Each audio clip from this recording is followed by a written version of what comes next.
let me start off and just to start the conversation going. It's Crypto 101, the basics. Any questions starting from the simplest, most fundamental? Do you guys have any questions? Let me give you a mic, Sherry. Just ask it in the mic because that way it's, if you have a question. Yeah, okay. Like I have to ask right now or just whenever I have? Whenever it pops up. Okay. So, started off 2010, 2011, whatever the time was when Bitcoin was originally created. It was essentially a response, as we understand it, to the Great Recession. And it was a response to the fact that the traditional financial system had failed. And why did it fail? Well, a lot of it we know is due to corruption. It was due to how the system was designed, and it's due to centralized powers that misused that, their position. And so the response was to create something decentralized. And so that's kind of a fundamental concept in the world of crypto, is centralized versus decentralized. And so that's if you understand that it's something that is decentralized, it means that there is no one person, company, government, or entity that controls it. So I often refer to crypto as being that it's very similar to what the internet was in the early 90s. So if you think back to the early 90s, I actually was thinking this morning about a class that I went to in the early 90s, and we were learning the internet. And I had a little bit of a head start because I have always been very interested in computers, but I remember the people in the room and the questions they were asking, and they were asking about, how does email work? And what is a browser? And how do you put an address in? And what does the www stand for? And just understanding the internet. And in a lot of ways, the world of crypto is very similar today to where the internet was in the early 90s. 91, 92, 93, 94, 95. Like, it was, thinking back, I remember the concept that some people would actually look at you funny when you said, I'm into the internet, I use the internet. Because in their mind, it's the realm of criminals, money launderers, drug dealers, like bad people in general who are doing illegal things. They're all out there on the internet, and people heard about that, and they were not yet, saw no benefit for themselves. The banks weren't on the internet. Fast forward 20, 30 years, every little old lady in the world almost has a smartphone on the internet and is, of course, fully connected. And the things that used to come in paper format, they don't even want to do it in paper anymore. It's all through the internet. I sincerely believe that the blockchain and crypto, these subjects that we're talking about, is basically the same thing. So many things that the blockchain, and when I say the blockchain, be aware that there's probably 65 blockchains. So I'm not saying it as if there's only one, but the concept of blockchains are going to do to so many things what the internet did to a whole bunch of other things. And we're going to look up in 1 year, 2 years, 5 years, 10 years, very much as you probably already are sensing what's going to happen with AI and blockchain technologies. These are what we call disruptive technologies. Disruptive technologies come in and they could literally, and I think that the speed at which AI and blockchain are going to change the world is going to be a lot quicker than the internet changed the world. The internet took some time, but remember that blockchains are built on the internet. I totally understand where you're coming from, and I'm actually using some AI right now just to like help me ask you questions, just because I'm not sure really what to ask. But in terms of, I am a real estate agent as well, and thinking in the 90s where people would ask, well, why would I ever need an email, or why would I ever need a website? But in today's day and age with crypto and blockchain, people might ask that question, like, why would I ever buy real estate with crypto or use blockchain for a deed? Like, those are big questions that having the education, and I'm grateful for your class today. Thank you, Thomas. That I think educating is very important, and it really does help connect the dots, so to speak, so that we can see the bigger picture and opportunities that's out there for everybody. Yeah.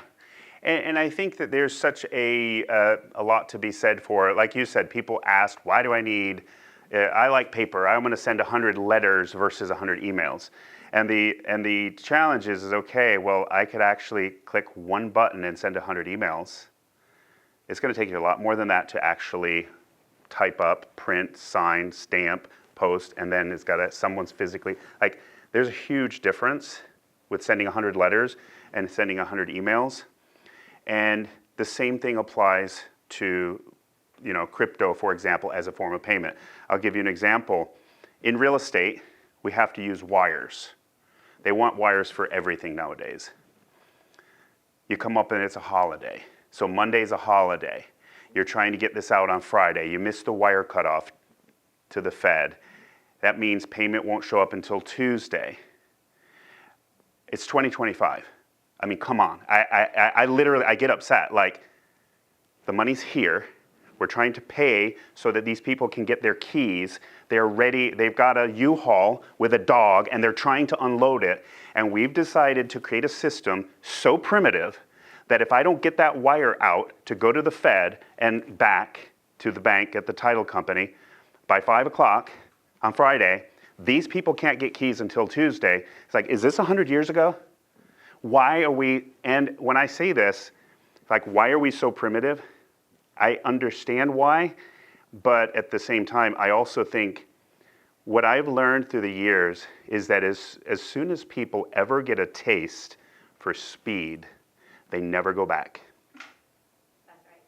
I'm thinking of an analogy right now. On my honeymoon, we went to Hawaii, and there was a volcano that we did mountain biking down. I think it was called Mount Haleakala or something like that. Anyway, on the bike ride, I was second in line, and you could cruise the whole way down. You started with, a bunch of clothing on, and then when you got further down, it warmed up, and you kind of like got down to like the comfort clothing in Hawaii. So anyway, long story short, the person who was the one person in front of me rode their brake the entire time, and we could have had this smooth ride and enjoy, and it was great. The ride and the view was wonderful, but it took a long time to get down there, and longer than it normally would have. So I kind of wish that I were front in line. So it sounds to me like, when people are riding the brake, so to speak, or when you have limiting educated individuals that might not understand how to utilize technology to its highest and best potential, you're pretty much putting on the brakes for something that you can have. And if you think about not having the brakes on, what all you can accomplish is kind of a great thing. Yeah. And there's people that put their brakes on for technology and developments like this for the sake of, I'm just nervous, I'm scared, I don't want change, I don't like change, I'm going to do it the way I've always done it. That there's that piece of it. When it comes to bigger people, bigger parties, in other words, companies and governments, that's not the reason. The reason is something like this showed up. It was the same when the internet came. They were nervous because the whole concept of the internet is that I could knock out this node, and I can knock out this node, and I can knock out this node. If I don't knock them all out, they're still communicating. And the whole point was, even the internet, it was decentralized. It was part of how it was designed. I think it was like in the event of a nuclear war, like as long as all of these different hubs were able to communicate, you couldn't take out the whole network because you'd have to take it all out at once, and it would never happen.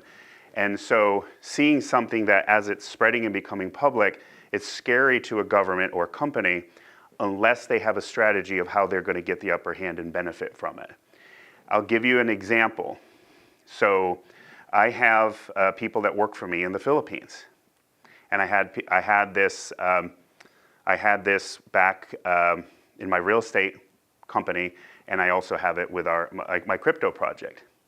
Originally, you had to make payment, and this is the way we always did it before. We did it through PayPal. So you're going to make payment to someone in another country through PayPal. And the fee, we had to add like $40 for a paycheck.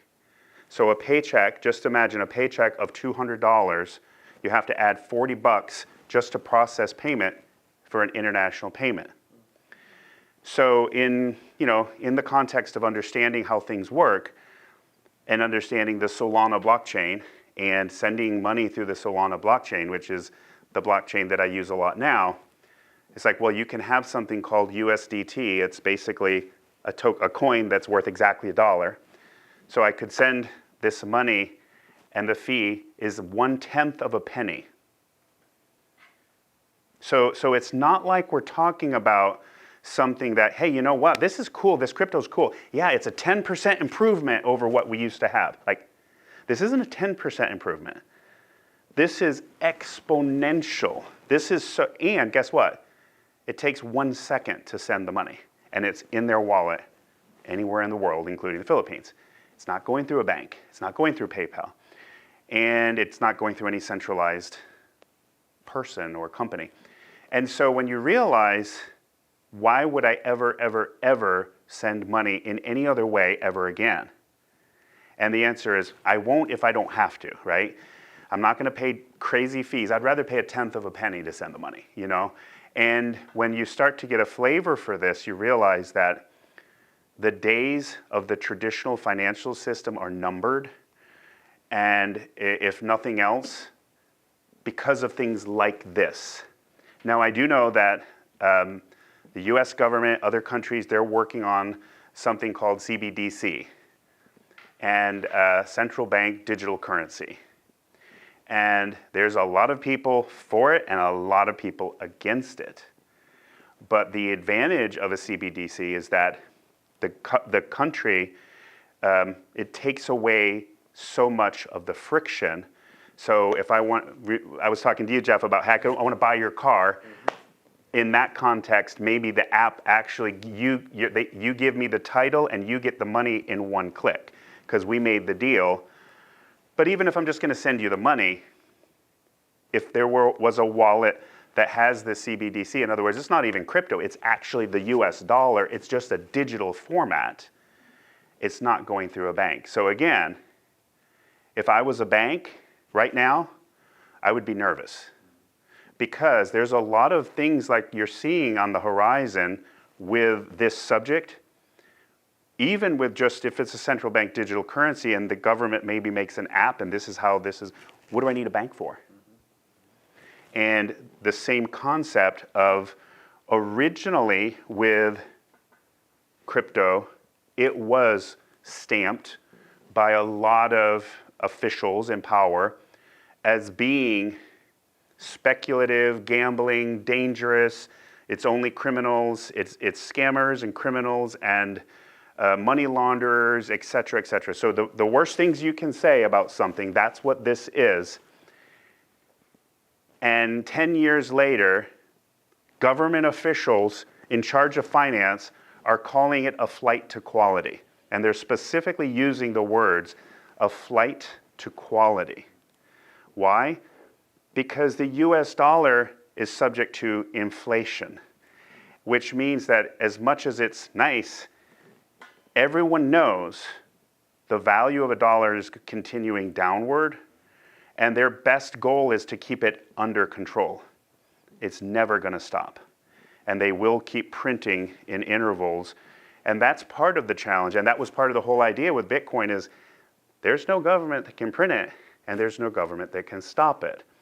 And I think that was the thing that took time for governments, and I'm not saying the US government, it's the whole world. Every country in the world had to get their head around, oh, this is bad because I can't control it. I can't stop it.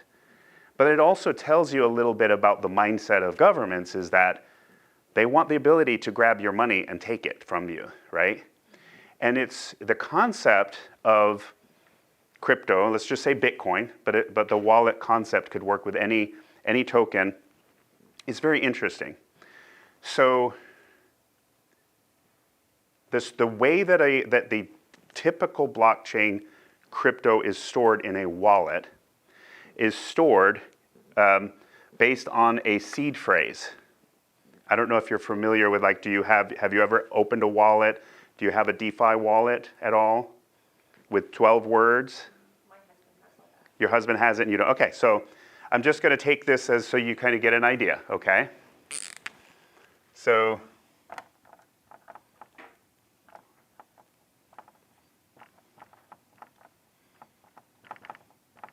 okay, so when you create a wallet, you don't make up, you push a button as, hey, I'm creating a wallet. It will generate 12 words. There's ones that have 18 words. There's ones that have 24 words for even higher security. But just take the standard, you've got 12 words that's generated.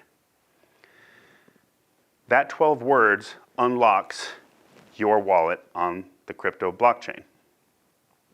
So what you would do then is when you create the wallet, you would write down those 12 words. And you could say start on a piece of paper, right? Start on a piece of paper, write down the 12 words. I always tell everybody this. Write it down twice before you do anything. Store them in 2 separate places, physical places, preferably places where it's not going to get wet, it's not going to get damaged in a hurricane, it's not going to burn down. Because, if you want to keep it at your safe deposit box or in your safe, or you want to keep one at your mom's house and one at your house, you've got to think of all of the eventualities. What if the house burns down and you have $1 million in there? Here's the part that people have to, it's called self-custody. Self-custody means I have these 12 words.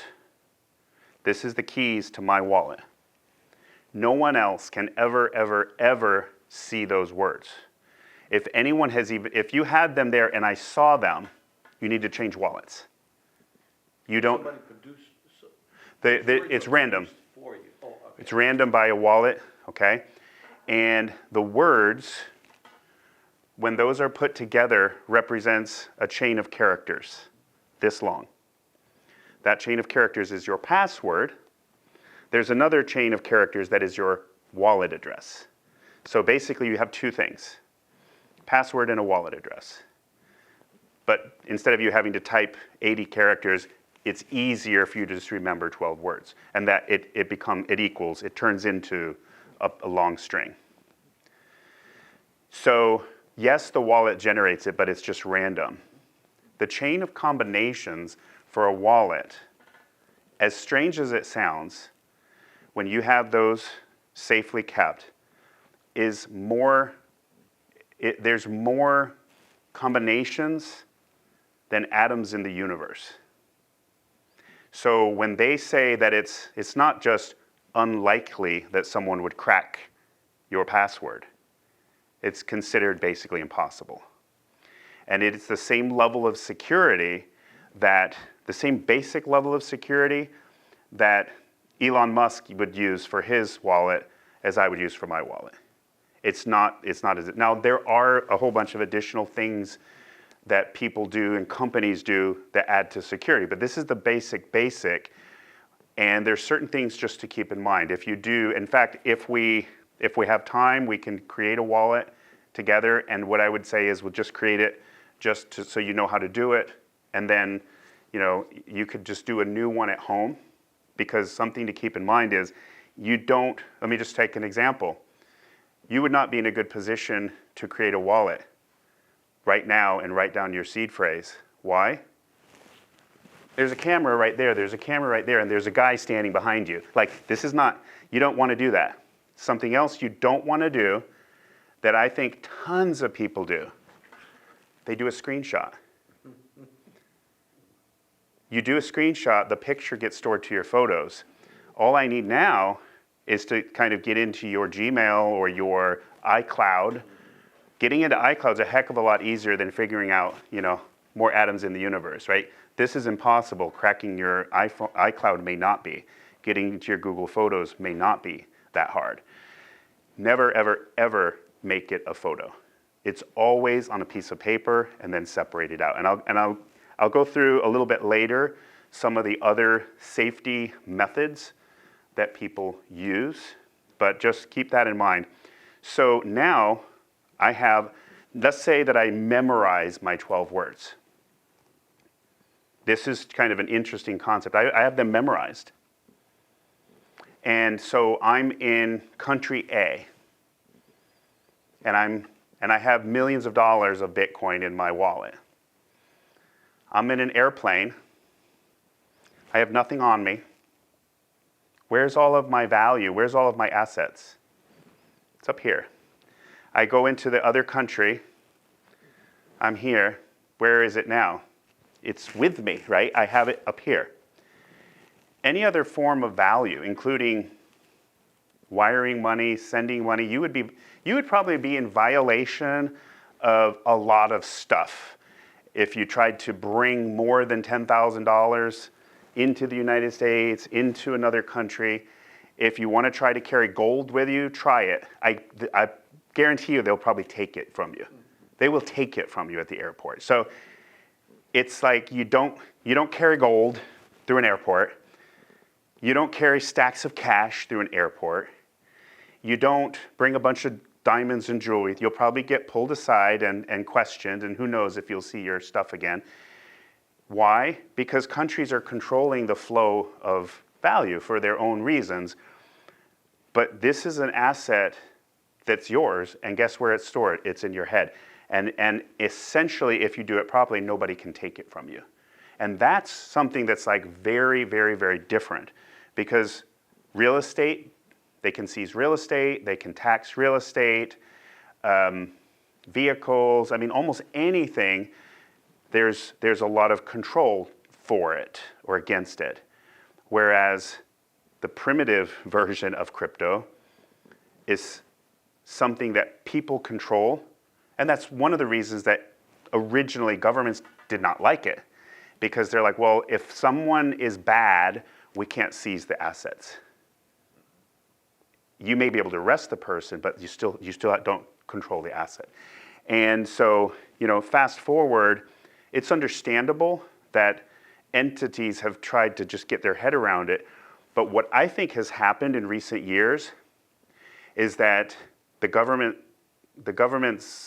different levels, different people have all understood that they absolutely cannot stop it. If you absolutely cannot stop it, you have to play ball. You have to figure out a way to get in the game.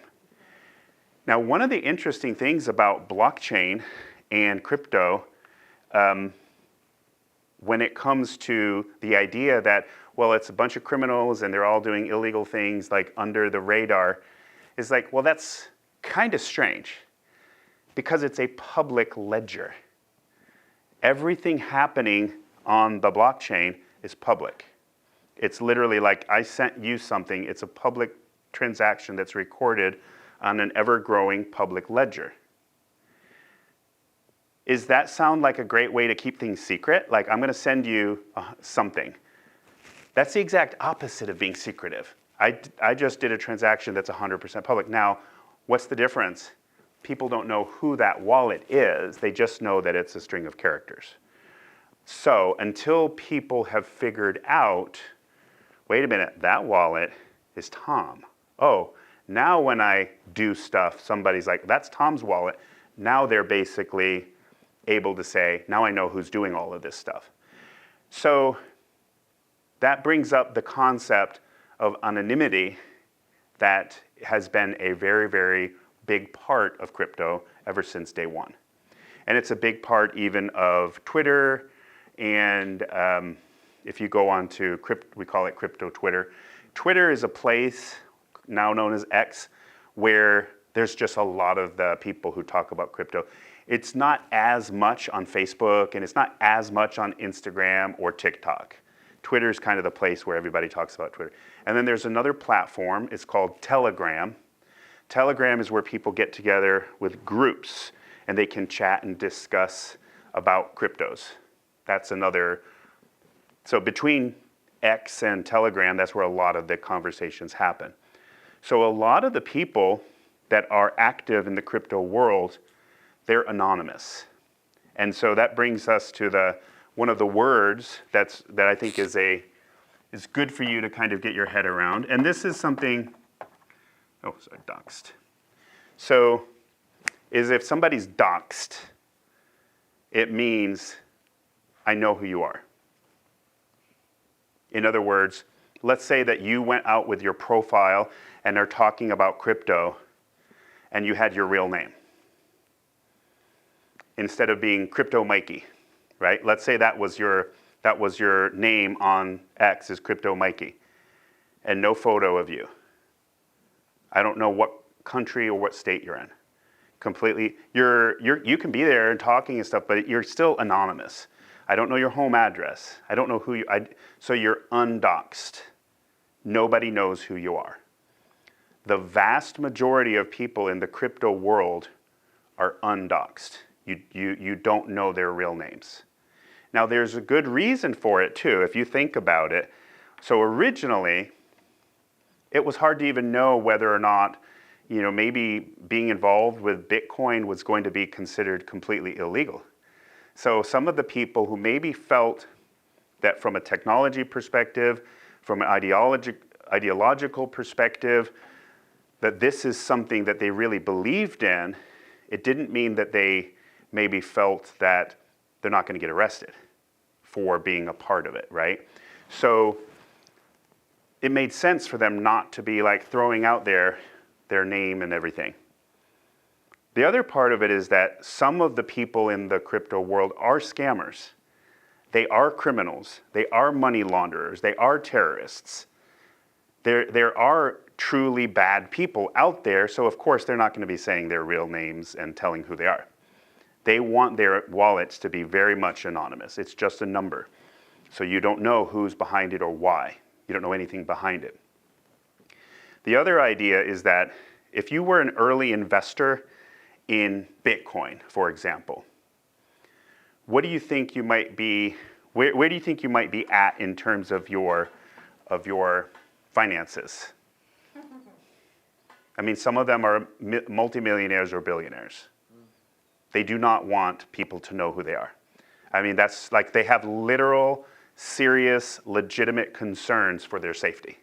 Like the true Bitcoin original people, if you just see what's, like, I mean, they could have had a couple $100 into Bitcoin and, who knows, like from the early days.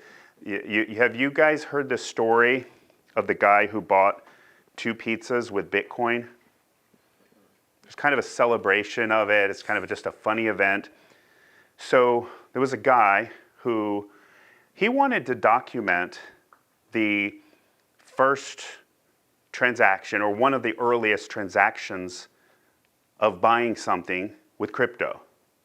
Now you've got to remember, at that time, the only way to get crypto and the only way to get Bitcoin was to mine it. You didn't go onto an exchange and buy it with cash. It's not how it happened. And other than that, people literally, the way that you bought Bitcoin back then was basically you hand me cash. If I'm not mining it, I have to hand you cash and you send me the Bitcoin. That's how you bought Bitcoin. It almost felt like a drug transaction. So, and later on, they opened up exchanges where you could actually send real money and buy it just like buying something on Amazon. So this guy actually had Bitcoin and the transaction was funny. It wasn't as complex as you might think. He basically said, hey, Jeff, I'm going to send you Bitcoin worth $25, and I want you to get me 2 Papa John's pizzas and have it delivered. So basically, you're going to order that on your credit card. Order me 2 pizzas on your credit card, have it sent to my house, and I'm going to send you Bitcoin instead of me using my credit card. The funny part of the story, so it was kind of like, he didn't really buy the pizza with Bitcoin. He gave it to another guy, and the other guy put it on his credit card. The funny part of the story is looking back. Any guesses how much that Bitcoin he bought the 2 pizzas for is worth today? 60 million? Over $1 billion. Over $1 billion in today's value because Bitcoin's over $100,000. I think it was like 10,000 Bitcoin at the time. So it's a famous story because it's so crazy that would you give up $1 billion for 2 Papa John's pizzas? And you would be like, makes no sense. But that's $24 at the this is the early days. And so it is one of those events that's almost like a holiday for people into cryptos because it's just so crazy and so funny. So another thing that comes from the early days, so they had chat groups and user groups back in the early days, and there was a guy who was kind of bemoaning and complaining that people started trading in the once crypto kind of got up and running, just sort of like they do on stocks. And so you'll notice if you look at a lot of the chart systems and the transactional documentation of prices and the candles, it's the same type of charts that they use for stocks. It's just a different asset. So it's a lot of the same types of systems. So he felt he was getting beat out all the time by people, because he was trading on emotion and he was losing. And so he's kind of on the chat group, and he was saying that he's tired of he's trying to trade, but I mean, if you think you're going to be a great trader, you buy here, goes up, you sell here, then it goes down, you buy there, goes up, you sell here. Oh, great, you buy here, you sell here. Like, we all think we can do that. The reality is, most of the time, it's like the opposite. Oh, I'm buying here, I panic, and I sell here, and you're going backwards. So he was drinking, apparently, and was kind of drunk, and he posted on the chat group, and he says, I'm just going to hodl. And he meant hold. That was what he meant. So basically, it's another... And at that time, there wasn't that many people in this little world, right? It was just like it was a small group of people in the Bitcoin community.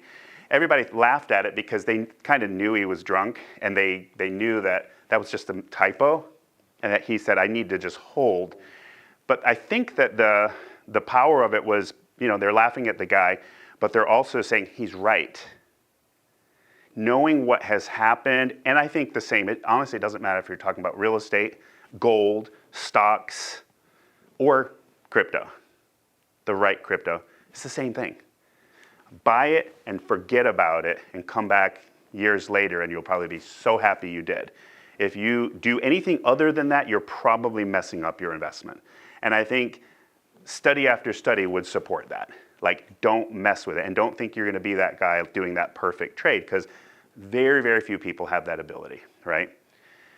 And so it has become, a saying, and some people make it into an acronym, hold on for dear life. But the idea is to not trade on emotion. That's what it means. So if you ever see that expression in the crypto world, and then another expression that has kind of evolved is this. If you ever see the word jeet is somebody who sells on emotion, usually very quickly and very early with a very low return. So a jeter is somebody who, I've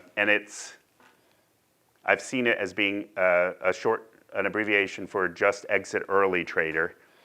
I don't know if that's actually where it came from, but it's what it means is somebody who like, let's say we all went in on something, and we know that, hey, me and you are going in, we're buying this token, and then it goes a 2x.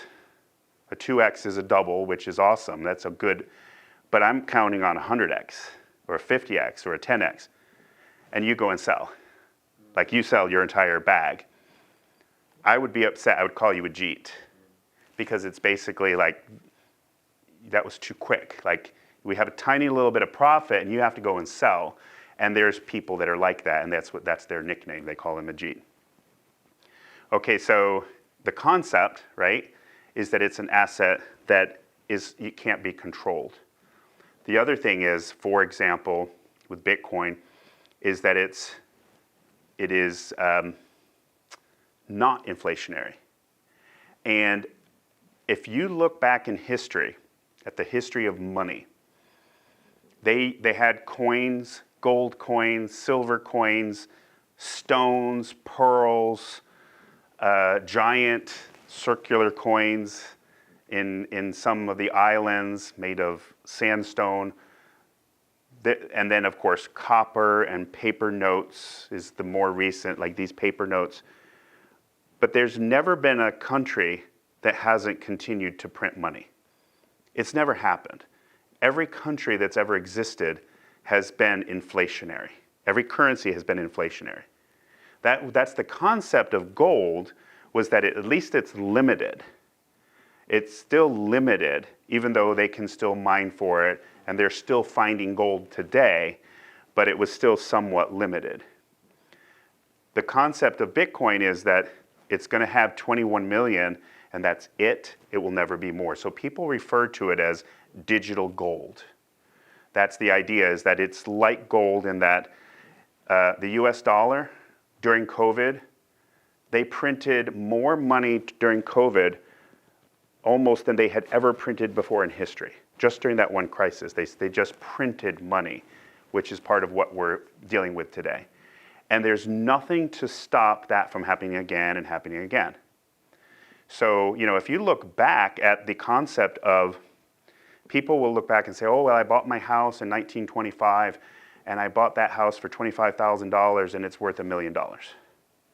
Question I would have is, did the house actually get more valuable, or did the dollar just get less valuable? Because over a 100-year period, basically a dollar is roughly worth a penny. So in many ways, it's like we like to think, oh, I've got this real estate or stocks, and look, they're getting more valuable. But if you're looking over a period of time, that's really the question, is that it has to be like beating inflation to truly be considered more valuable, because otherwise you're still counting in a currency that is losing its value every single day. The idea of something limited is at least that it wouldn't. In crypto, they actually have deflationary currencies, which is a really interesting concept. A deflationary currency is a currency that actually the total supply is decreasing and will always continue to decrease. Now, I don't think any country in the world has ever had a deflationary currency. And so, of course, the idea is that with the supply going down and down and down. So just imagine if the dollar was deflationary and it actually went down, we would be using a penny as if it was a $100 bill. And you would be having to come up with fractions of a penny because the total supply continues to go down, but the demand is high, and that keeps the value just going. The value of the dollar would just continue going up. In some ways, Bitcoin is kind of deflationary because people actually lose their seed phrase. Bear in mind, if anybody ever loses their seed phrase, there's no help desk. You don't call the help desk and say, hey, Bitcoin help desk, I lost my seed phrase. Can you reset my password and get me my money back? There is no help desk. There is no central organization at all. And so the answer is no, it is gone. Yeah. That's going to lead towards my question when it comes down to pertaining to security, that there is no help desk. So you mentioned something about the Philippines, and let's say you're transferring $100,000 to the Philippines. Yeah. Something goes wrong to that transfer. Okay. What happens? Good point. Okay, so let me touch on that. So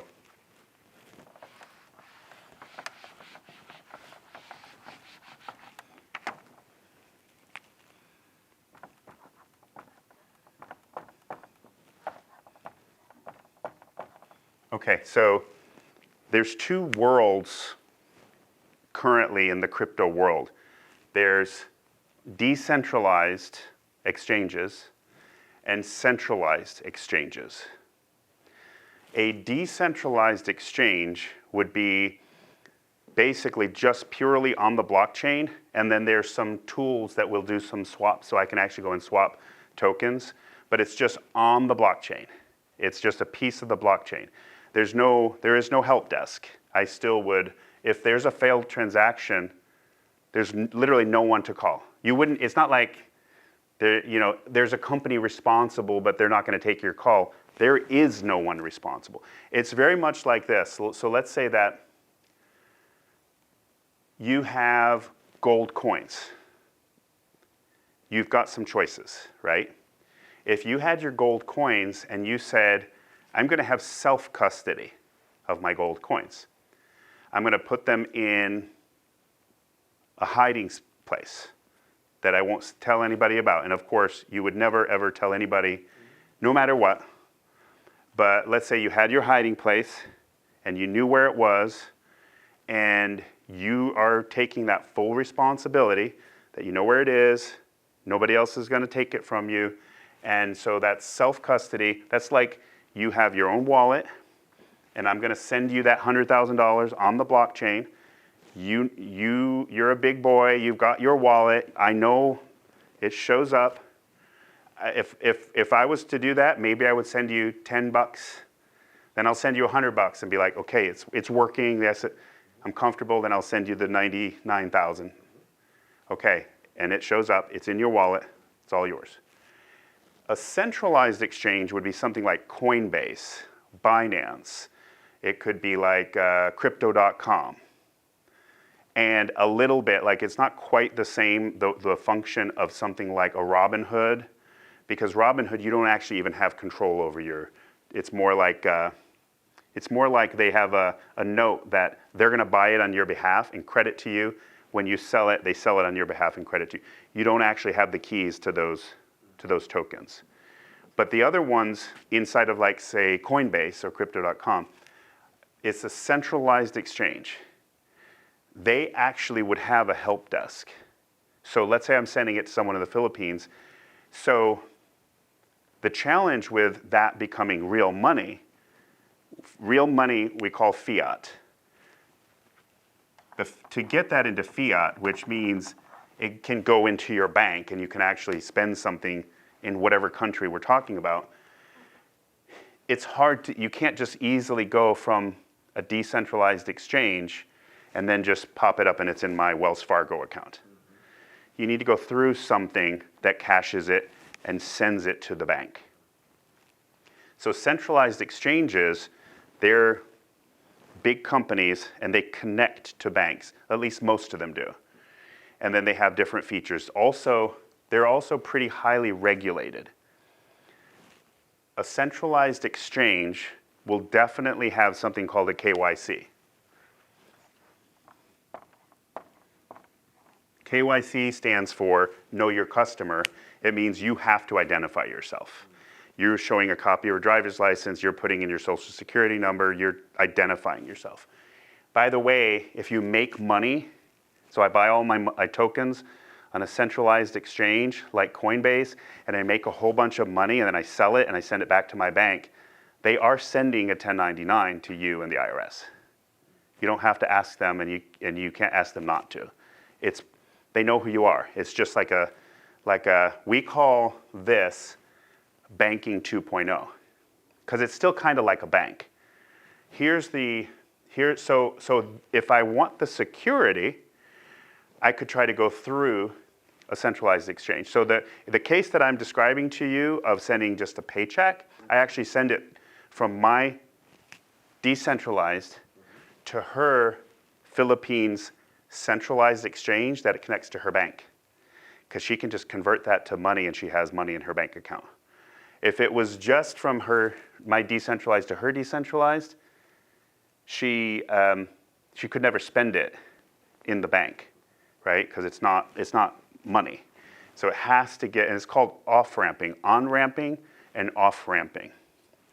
And so that's part of the big challenge. Like I said, in the old days, you had to mine Bitcoin.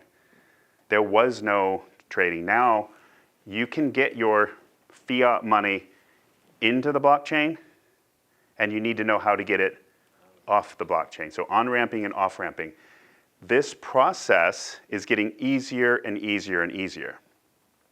Coming up this year, we're going to have something that makes it super easy to just literally create a wallet with an email address, pick your token, tap your credit card. It does require a KYC, so you'll actually only the very first time you've got your email address identifies you. It could be your Gmail.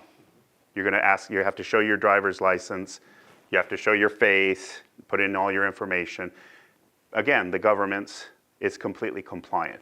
And the big centralized exchanges are completely compliant. The banks are watching, the governments are watching them, and it's like, it's legit. They can't do anything illegal, right? On the blockchain itself, the challenge with that is that it's not regulated. You're not necessarily, no one's sending a 1099 to anybody. So it has certain, whether somebody's trying to, stay under the radar. The disadvantage is you don't have any tech support. You don't have any help desk. If you have a failed transaction, who cares? Nobody cares, literally. The other part of it is that be aware, I'll just say it for the sake of anybody listening, consider at least 90% of everyone and everything you see as scammers.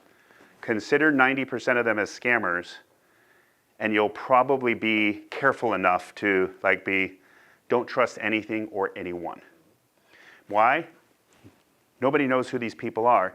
And you've got to remember, you can't say, well, the FBI needs to do something.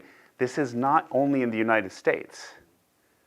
These sites and these people is literally all over the world. They're from Russia, China, Korea, Africa. They're from anywhere. And you don't know who these users are. And there's a lot of people and things out there. They're not humans. They're bots. They're AI bots out there trying to scam you and get you to do different things. So some of the things that you need to watch out for is anything that wants you to connect your wallet, because that's where they could literally drain the whole wallet. And the system, so remember I said you create these words, and it depends on which wallet you're using. It also depends on which blockchain you're using. But you pick a wallet, like the one I use most of the time is called Phantom Wallet. Now Phantom Wallet works with a bunch of different blockchains. You can open it up you create it, you have one seed phrase, and you can have all of those different blockchains inside of that wallet. It can be on your iPhone, and it can also be an extension on Chrome, and so inside of your laptop. And with that, you've now got access to that wallet. I push a button and I can disconnect it on my laptop. I disconnect it or just log out from my phone, so it's not active anywhere. But if I go on a website that is what we call Web3, Web3 is, so Web 2 is basically the second version of the internet, and that is where you create a username and password on your Amazon, on your Kindle, on your Gmail, on your things where you're going to buy something, your PayPal, and I click on this, I buy it, I put my credit card, and it's using an email address probably as your identification, and you have a password. And then you have, so in the end you have 87 different passwords, right? And yet it's pretty easy. And yes, they have help desks, and yes, you're using your Visa and your MasterCard to buy stuff. That's Web 2.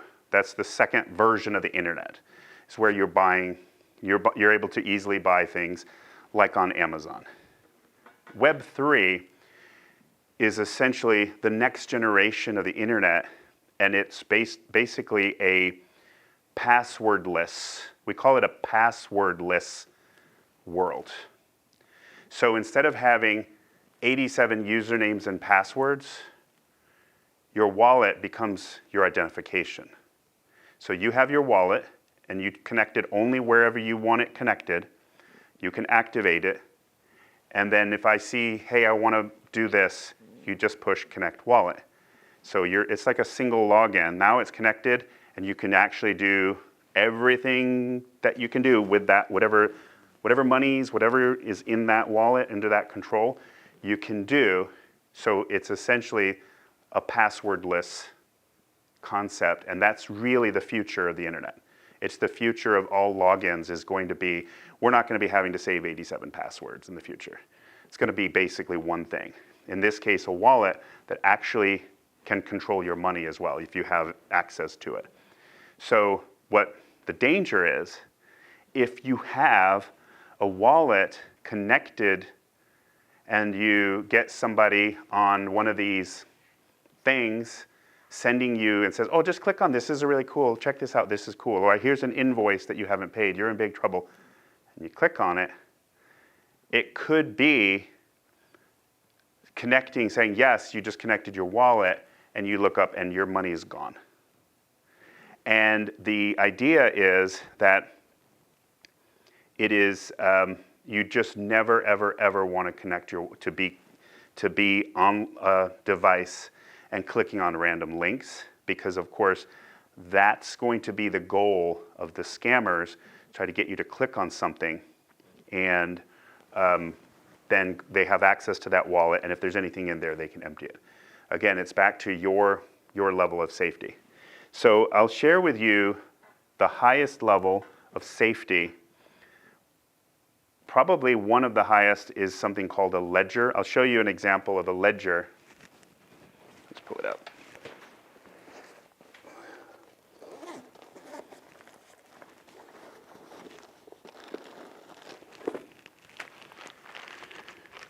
So a ledger looks almost like a flash drive. And essentially, when you get this ledger, you're going to have it's going to have its own built-in seed phrase. It's really not that exciting of a device, but it's got a seed phrase and it's inside of it. So you can take that seed phrase and still store it away in a safe place.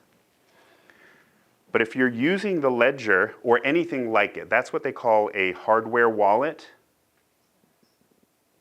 You're going to, and let's say this is where I've got my big money. Like this is not my goofing around kind of stuff. That's my big one, right? I don't want to lose that.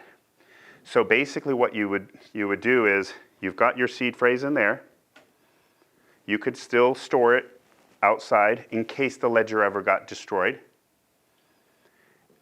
It's kind of interesting that there's a code to activate it, just buttons. If you try it wrong 3 times, it actually wipes it. So if somebody got that and tried the wrong password just to get in 3 times, that can be thrown in the trash. It's never going to activate again. It wipes itself. It self-destructs. But the idea here, I'm clicking on it. What that means is none of my devices actually hold my seed phrase. Because if you log in on a phone, you create that wallet, and it stays logged in, even though you wrote it down, the phone is active. Well, what happens if somebody hacks into your phone? They can actually send themselves your money if they fully control the phone. So that requires a physical additional click. You actually have to approve each thing that's happening with that wallet with physical clicks. And again, the phone or the computer can't do anything without the final approval. So that's what they call it, like an air gap. There's an air gap, meaning that these are hot. A hot device is live. It's connected to the internet with a wallet. That makes it cold because there's an air gap. I have to physically say yes, and if I see like, what's going on here? I'm not doing a transaction. Oh, someone wants me to send all of my money to their wallet. How about no? Like, and you don't approve it, it doesn't happen. So that's an advantage of a hardware wallet. And there's like $100. So it's not a huge amount of money for potential safety, right? Here is a, let me see if this is, so here's an example. Let's see if I got this one. Here's an example of something called bill photo. And I'll just show you. So here you see, those are the letters. And you actually can take, so this is either, you can put 112 password, put those letters in there, This is stainless steel, or it could be 124 words, or two 12-word passwords. So just imagine, you want to see it or hold it? So you could take this, put your seed phrase in it with stainless steel letters, and then you close it. You can even put a padlock on it. It's got like this little circle, but you can even put a padlock on it. Because here's the point too, like I said earlier, if this has got words in here that represent my wallet that has millions of dollars, if I go like this and you've seen it, I'm compromised. Even if you've seen it or took someone, again, yeah, there's a camera. Okay, here we go, there's a camera. So basically, that's why idea, put it padlock.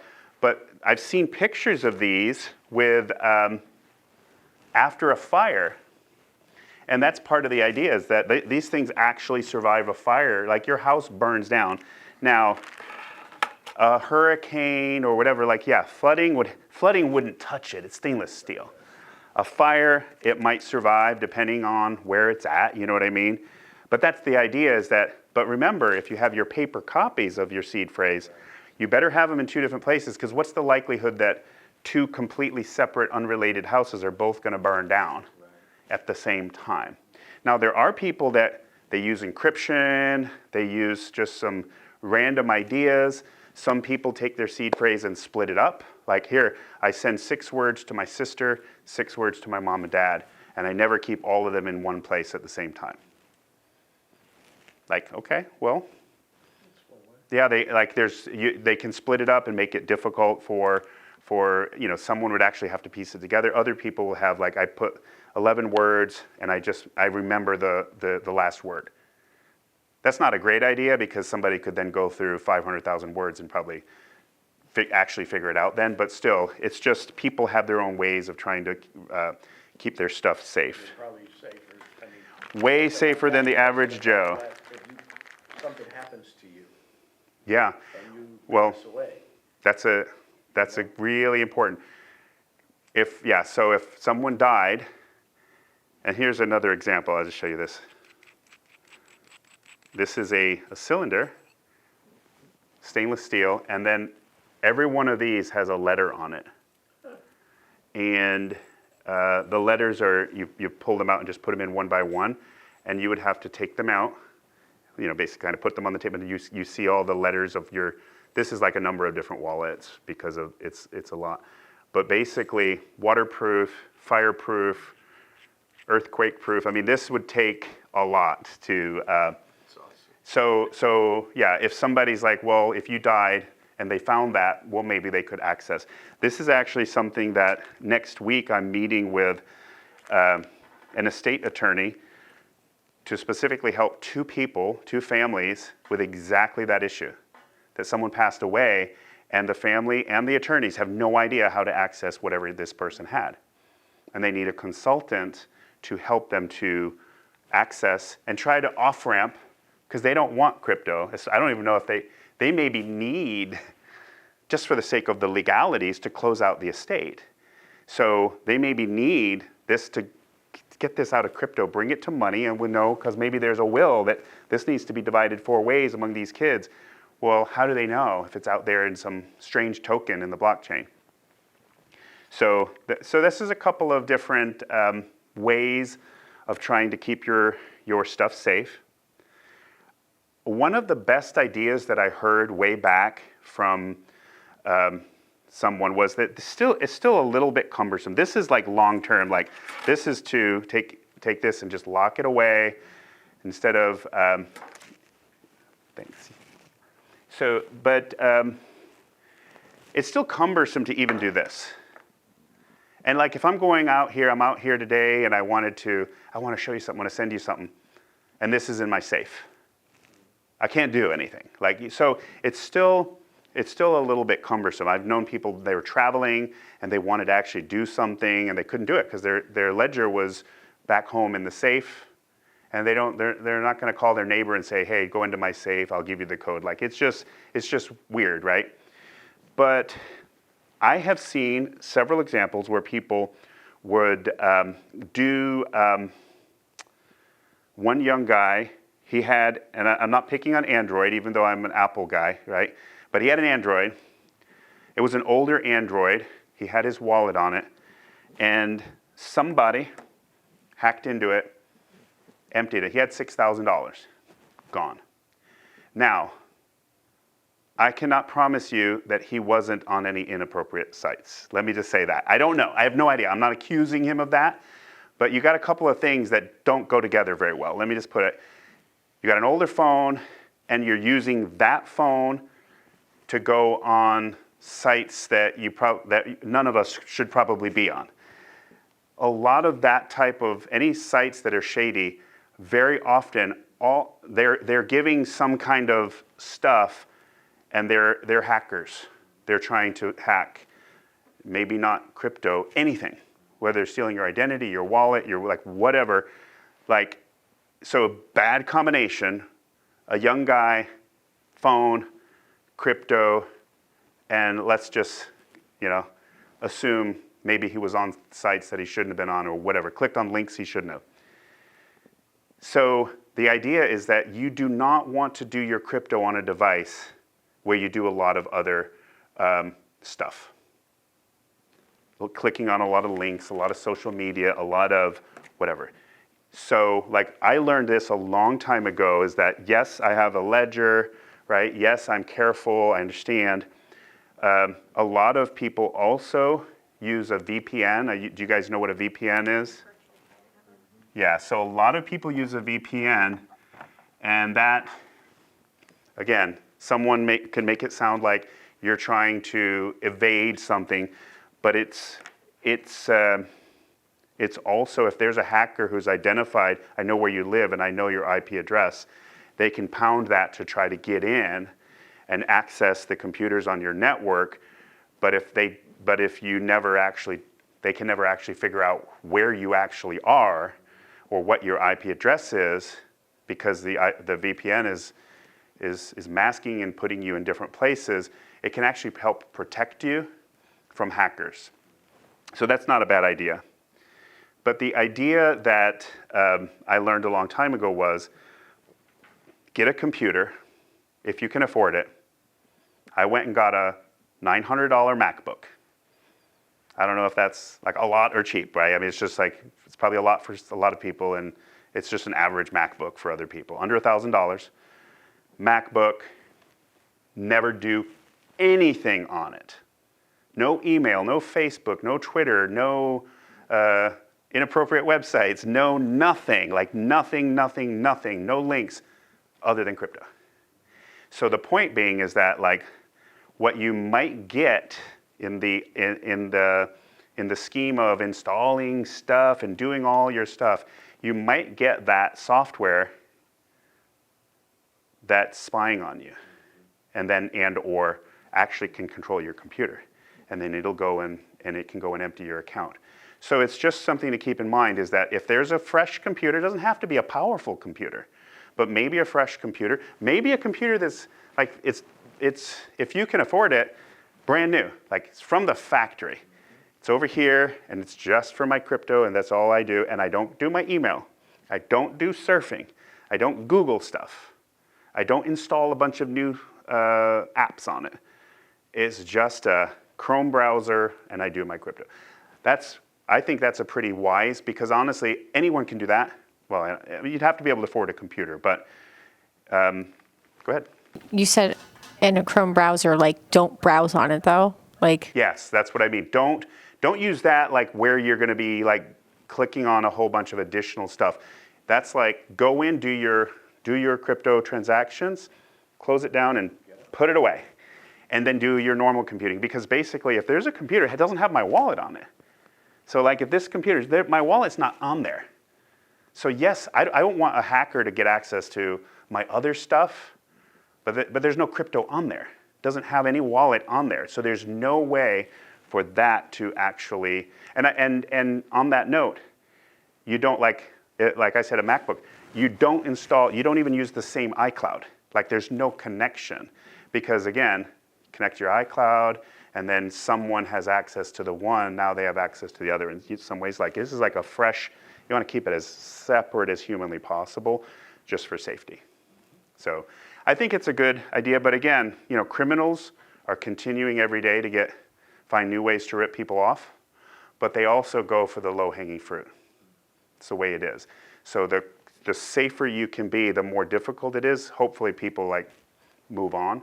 But one of my goals is to help people to understand, because crypto has been referred to as the Wild West. And if you think about that, it's like, yeah, it's the Wild West. People went out and dug for gold and made millions of dollars and took huge plots of land. And you think about the successful side of what that means. There was a negative side of the Wild West too. Is that no law and order. People would kill each other and steal stuff from each other, and there was no sheriff everywhere to keep law and order. And in both ways, the blockchain has been the Wild West. What we're experiencing now, I believe, is that we're moving towards more and more regulation. And as much as there's some people who feel like, well, that's not crypto, it's supposed to be, anarchy. But people like myself, I feel like, for me, I never thought of it as anarchy. I'm thinking of the situation I just told you about, of sending 50, instead of paying $50 to PayPal, it cost me a tenth of a penny. I hate the inefficiencies of old ways of thinking, because I know it can be done faster and better. I know that, and so does everybody else. And I think it's also frustrating that that the world is being held back because the big dogs are just trying to figure out how they can get some kind of patent on some kind of monopoly before they say, we're all in, right? And it's interesting because I really think that some of this stuff, some of this transition to here, it's now part of actual government reserve, to understand that they're not viewing this as a scam anymore. They're not viewing it as highly volatile. They're actually viewing it, they've done the ETFs, they're making it like a part of a retirement account that people can actually, so it's switched very quickly to being legitimate. And let me just show you, see if I can show you on this screen. I'm going to share my screen. I just want to show you a slide of, there we go, cryptocurrencies. Here we go, share. Okay, so here we go, Bitcoin 105,000. It wasn't that long ago, in 2022, Bitcoin was down to 15 or 16,000.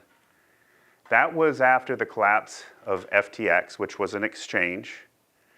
And that kind of goes to the dangers of the centralized exchange, right? Because the Bitcoin blockchain network has never been hacked. Do you think that if it was easy to hack the blockchain and for someone to just mint a bunch of Bitcoin and and make money, and other people, oh, he just minted Bitcoin, or if it was easy for someone to go in and without you making those mistakes we're talking about, but just somehow someone could easily go in and I just took your Bitcoin and I spent it. If that was that easy, or if that was possible, it would have been done. I can guarantee you. That's why when you see some of the big dogs are actually like, our money is safer here than in a lot of other places, and they're starting to move their money over there, believe me, it's not my research that says, oh, I think it seems pretty safe. You're looking at who's making the move. They would not be doing it with the kind of money that's moving over if they hadn't done the research and it was safe. Again, I'm not a financial advisor, or I can't predict the future, but I'm just saying, in my opinion, the big dogs have made enough of a message to that they trust that. And so the actual blockchain of Bitcoin has never been hacked. Centralized exchanges, tons of them have been hacked. Because it's a company that's supposedly holding these assets on their wallets, and you have an account. There's a bunch of them that have just gone under. They've gone bankrupt. And all of a sudden you want your money back. Like, no, we went bankrupt. No, it's my money, my Bitcoin. Yeah, but your Bitcoin was not on the blockchain. Your Bitcoin was in my centralized exchange. And you worked with me because of convenience, but I went bankrupt. So your money's gone. Or I was a scammer all along. So if you look up the number of centralized exchanges that have gone bankrupt, or many of them seized by their government, they're not all in the United States, but even the ones in the United States, there's been a number of exchanges, the government just shut the doors, no money in, no money out, they seize it. And I can tell you, why in some cases. And you can have your own opinion about it. Government can come in and shut down a centralized exchange and say, you had customers in your service from China, Iran, or North Korea. That makes you a terrorist. Now, having a customer, just having a customer from one of those countries, in my opinion, does not make you a terrorist. Now, if you know that it's actually terrorists, if you know that, and of course, but basically it's just an easy way to just say, listen, I'm shutting you down, taking all your money, and because I can show you that you had a customer from Iran. So but the problem is, that's a risk with any centralized exchange. Now, the big ones like Coinbase, Crypto.com, those are big, and they're also, from everything you see, there looks like they're all being very compliant. So it makes it so that some people are comfortable. A lot of people use the centralized exchanges just for on-ramping and off-ramping. As soon as they don't need them any longer for on-ramping and off-ramping, but there's other services for just instant on-ramp, instant off-ramp, they won't use them for anything. So again, they're very much that if the company behind the centralized exchange ever was bad or was going broke, I don't know if you guys heard the story of FTX, but basically what was happening was they had the accounts. So let's say you're going on to my site and you're buying Bitcoin. Okay, you send me the money, I credit you, you have this Bitcoin. They didn't have any Bitcoin to back it. It just said you bought it and it shows that you have it in this account. They did not actually own it. They didn't own the asset to back. Kind of like the banks. You guys realize that a bank today doesn't have to actually have more than 2% of the money that they have in their ledger? 2%? It used to be 10% or something like that. So that we always knew that, well, if everybody came to the bank and said, I want all my money out, they don't have it. It's not there. But this is a company that basically, you got to buy this asset. They didn't have it at all. They were a total scam. And it was like a $36 billion scam. And it was a question as to whether or not this guy was going to go to jail. That was literally the biggest scam. I mean, money-wise, the biggest scammer, I think, in history. I don't know of anybody, even like Bernie Madoff, I don't know of any numbers they weren't $36 billion of scamming people. When word came out that they actually don't have any money, it collapsed. They kind of all ran for the hills and finally got arrested, and he is in jail. All of that, all I'm saying is, it might be a good idea just to have your stuff on the blockchain and not in a centralized exchange. Because, again, and again, it also leaves it at your discretion. If you have stuff going on here, you know the rules for filing your tax return. You know what you're doing. You report it. You file what is appropriate. If you have it at a centralized exchange, they're gonna do it for you. They're not gonna ask you how you view it, or they're just gonna literally, if your asset went up and you sold it, they're sending it as a 1099, and the IRS will be coming after you for the taxes. So just keep in mind that centralized exchanges is more like a bank, but without the FDIC protection, because if these go under, there is no protection. And so, real blockchain is quite different. So in the crypto world, this sounds funny that they say DEX and SEX. So if you hear people talking about SEX, in the crypto world, it's probably a centralized exchange. So it's just, that's the word that they're using. So any questions? Okay, so take a look at the chart here. The crazy thing about it, so there's $2.2 trillion of value in Bitcoin. This is not the entire crypto world, right? If I go to the entire crypto world, right, and I'll go up here, the entire market cap is, I can't see that good, so $3.25 trillion. $3.26 trillion in assets in crypto, and Bitcoin is 2.2 of it. So they call that Bitcoin dominance. So clearly Bitcoin is the majority of the whole value of the blockchain, all the blockchains. I've heard estimates, and again, you can Google it or whatever, but I've heard estimates that the assets of the world, the market cap of the world of different values, whether it be all the stocks and all of the things of value, is about 400 trillion. So here we see the $3.25 trillion versus 400 trillion. The thing that I think is like exciting and why I think it's important for you to get really get your head around this is I sincerely believe that there's going to be a very swift move where a lot, when I say a lot, I mean even if it was like 10% of this 400 trillion moves over to where it's this 3.25 trillion.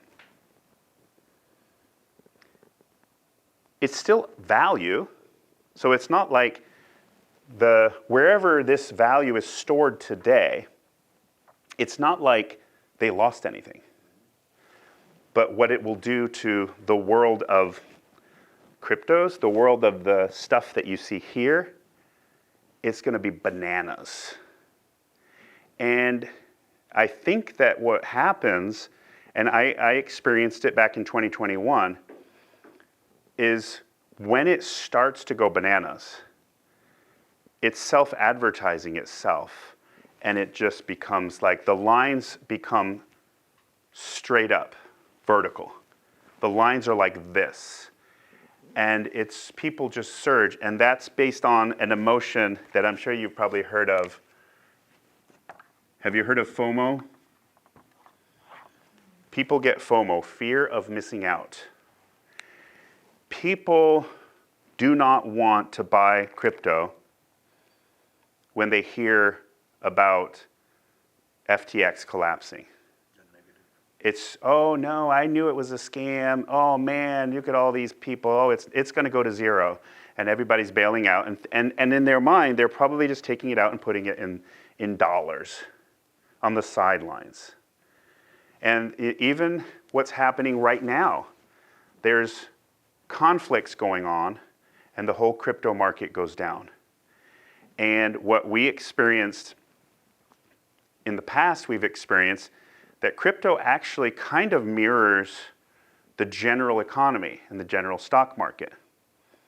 Whereas we also kind of saw that gold and silver tend to mirror the opposite, that the more fear you have in the normal world of finance and stocks, and they going down out of fear, gold and silver goes up. And in some ways, the logic was always that Bitcoin would logically go up as an alternative, like a digital gold. But in many cases, it actually hasn't really been the case. It's followed the general economy. I think the part that we're going to see at some point is we're going to see a divergence from the general economy and crypto. In other words, we could see the general economy going down hard and the crypto world going up because it's the assets moving from there over here. And it's part of the reason why people are doing what they're doing. I want to share with you. Let me see if here we go. So, price of gold. During the Great Recession, it was $1,700. No, I'm sorry. During the Great Recession, it actually went up during the Great Recession. We've had a rough couple of years in real estate and other markets. Look what's happening to gold. Gold is almost doubled. And you could look up and see gold as $6,000 before you know it. Why? Because people are starting to question the dollar bill based on everything that they're seeing, right? And I think that the concern would be that countries have had to use two non-Americans countries, there's two totally separate countries, have had to use the US dollar as their currency to do business with each other. And I think that over time, there's countries that are starting to feel that that doesn't make a lot of sense. Why are we using this currency and we have to exchange our currency for this currency and then this currency to buy their assets? And this is always the middleman of all of this activity. What if we used crypto? What if we used Bitcoin instead? Number one, no more inflation. The buying power actually historically might go up. And I say might, I think that it's pretty strong evidence as to what's been happening with Bitcoin. But keep in mind that we also know that just as much as we're peaking right now, we could have another dip, and who knows how low that could go. Crypto historically is similar to the stock market, but like my illustration would be that, let's just say that the stock market is like this. And everybody knows it, right? Crypto's like this. It's just crazy volatile. And 90% of stocks don't go to zero. 90% of the cryptos do. So the new tokens, not Bitcoin and Ethereum like the big ones. So what happens is that volatility is also opportunity. If somebody understands that you can get nice returns on real estate, safe returns. You can get nice returns on gold. I just showed you the chart. If you had bought gold a year and a half ago, you would have just doubled your money. Super easy, simple, nothing to think about. Just put it away. Crypto, same thing. If you had bought any time in history since it was formed, you would be up an insane amount. But the majority of people are not going to buy until it's going bananas. And so their chances of buying at the peak, the next cycle, become very, very high because they're waiting until there's this FOMO where everybody has it. In other words, when the media says, man, people are making millions of dollars on... When the media says that, I can tell you it's probably too late. Like I wouldn't go and I'd hold on to your money at that point. Do not go buy anything. If you're not buying it right now, or you didn't buy it a year ago or 2 years ago, don't go and buy it when the media is saying, wow, this is crazy, look at what's happening. Because the chances of you being at the peak are pretty high. Because now, again, this next pump could be one of the biggest ever in history and one of the biggest that we're ever going to have.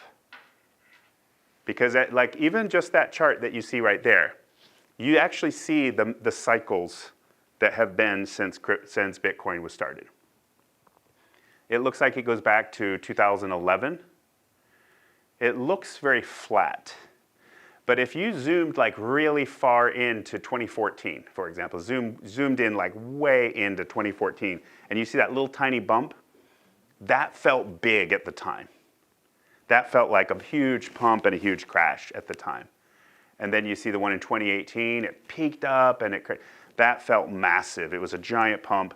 But now it looks tiny because it's nothing compared to May of 2021 and then November of 2021. So you're seeing these cycles, and already so far this year, you've already seen that one pump, and you've seen it go down, and now it's back up to 104. We were up at like 111. So we don't know where things are going to peak out. We have no idea. But what we're seeing when entire governments are starting to look and say, that's a viable concept of how to take my currency that's subject to inflation, it's subject to corruption. In fact, there are entire countries that have already done it. There's countries that have adopted Bitcoin as a currency for the country. And just imagine if more and more countries were to do that and adopt Bitcoin as the currency for the country. Then you're going to have, first of all, you're just going to have more and more coming in. But I'm trying to think of the ones that don't do that. They've got their separate, let's say not the US dollar, just a different currency. What happens is a lot of these other currencies, if we had a 7% inflation, theirs is 10%.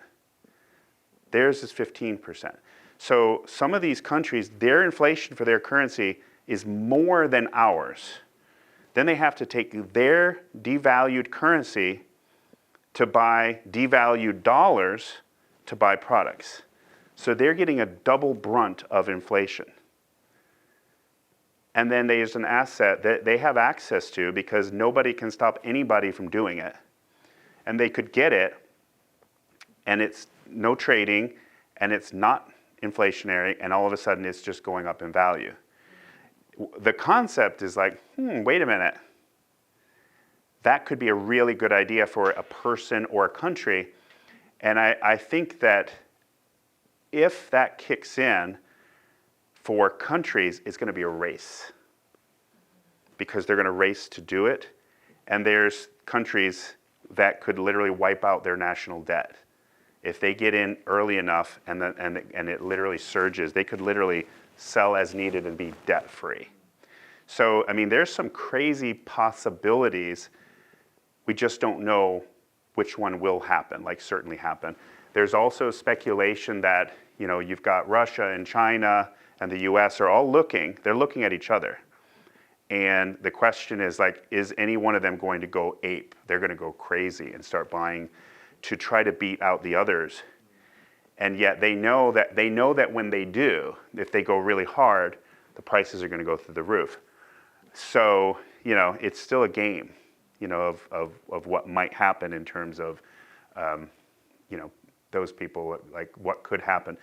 So who knows? But it could be $200,000 by the time it hits the peak. Now that's not a crazy return compared to what you can get in crypto. I was trying to see what there it is. Okay, you see this number right here? You see this number right there? Okay, all-time high. That's the total return on investment. And I'm trying to even see what it is. Okay. Oh, it's 1.6 billion% return. 1.6 billion% return. No, hold on. No, 169 million% return. 169 million% return. Okay. So, I mean, think about it.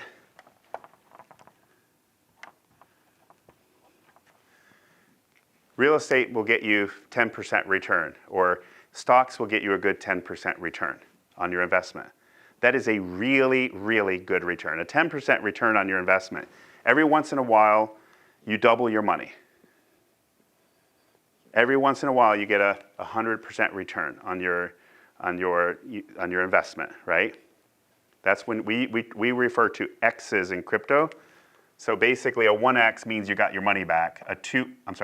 2x, and so a 10x is going to be you've got not only your money back, but it's going to be essentially 10 times more. So your $1,000 is $10,000. Your $10,000 is $100,000. So we count in X's because we're so used to exponential returns. And I mean, when the base coin has done 169 million% return, you know, like in some of the cryptos that I had in 2021, it was like 140x. So if you ever had 140x, and then someone shows you something that gives you a 5% return, it's almost mind-boggling. Like, is that like an investment? Like, what I'm used to, like this crazy, crazy returns. And of course, be aware, you can lose it just as fast and as hard because it's more volatile.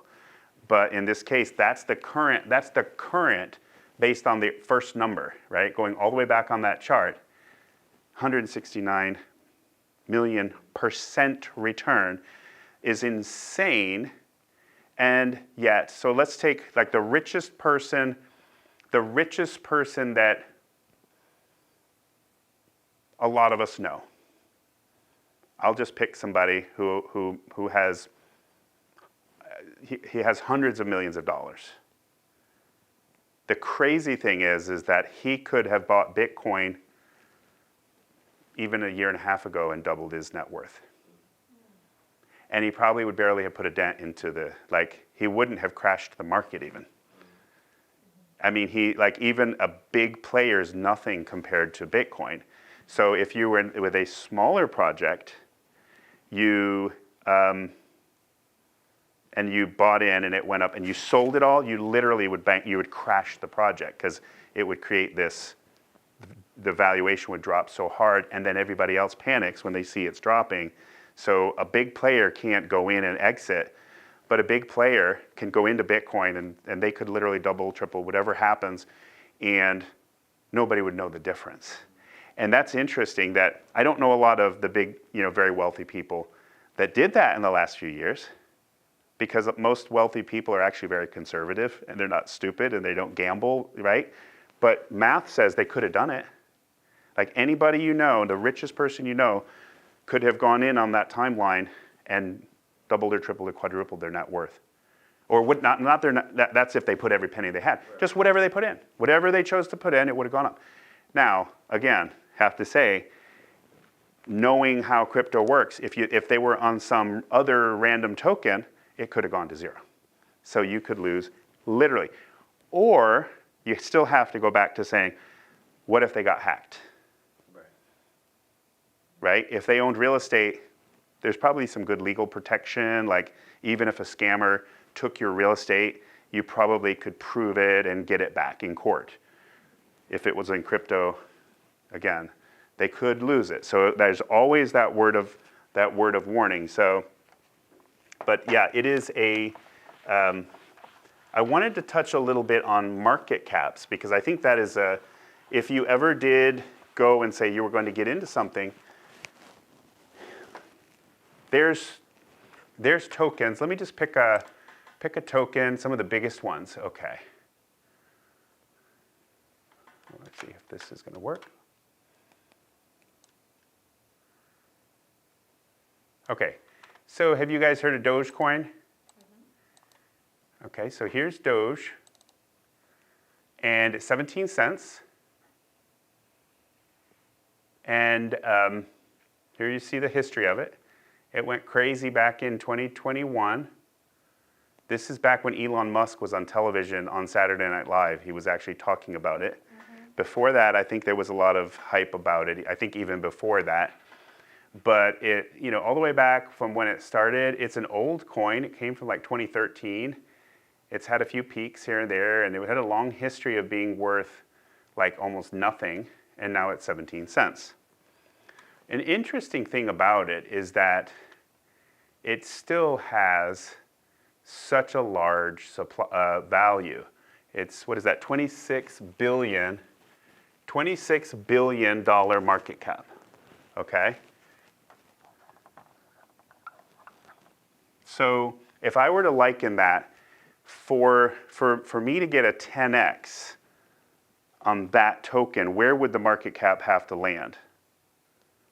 I want to 10x my money. I want to go for a 10x. It means I want my $100 to be 1,000. I want my $1,000 to be 10,000. I want to 10x my money. And I see, oh, Dogecoin, I've always heard about that. What would that have to be to 10x my money? Yeah. So I need to believe that Doge is going to go from 26 to $260 billion.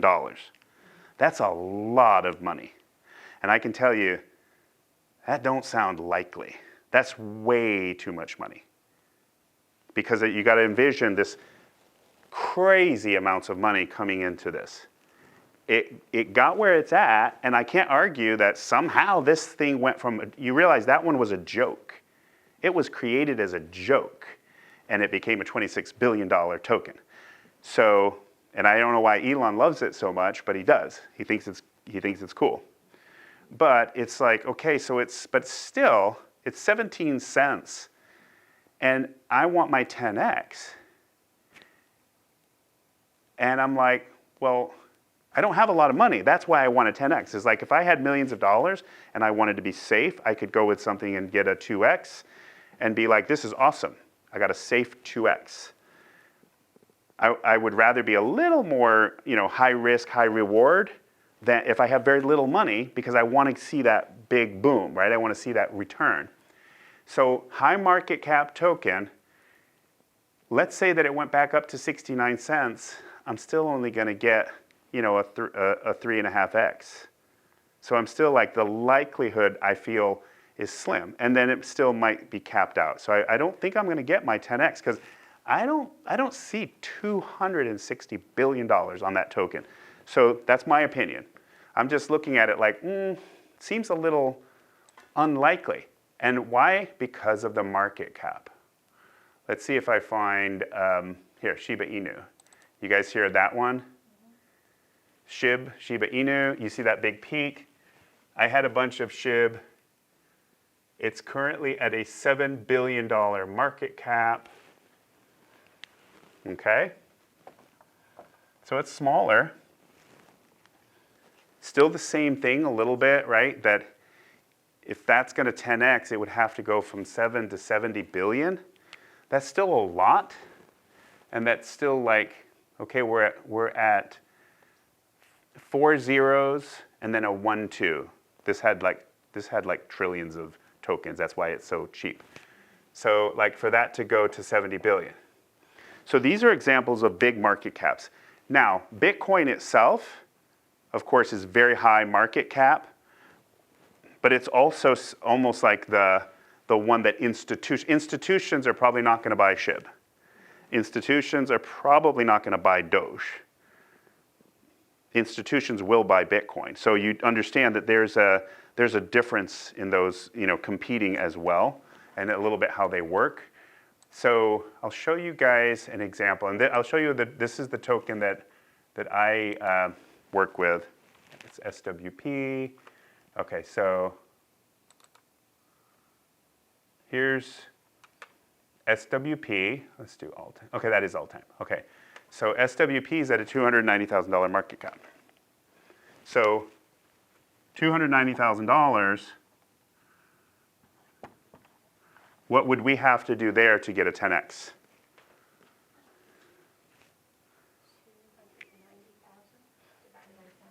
Yeah. Or times 10, yeah.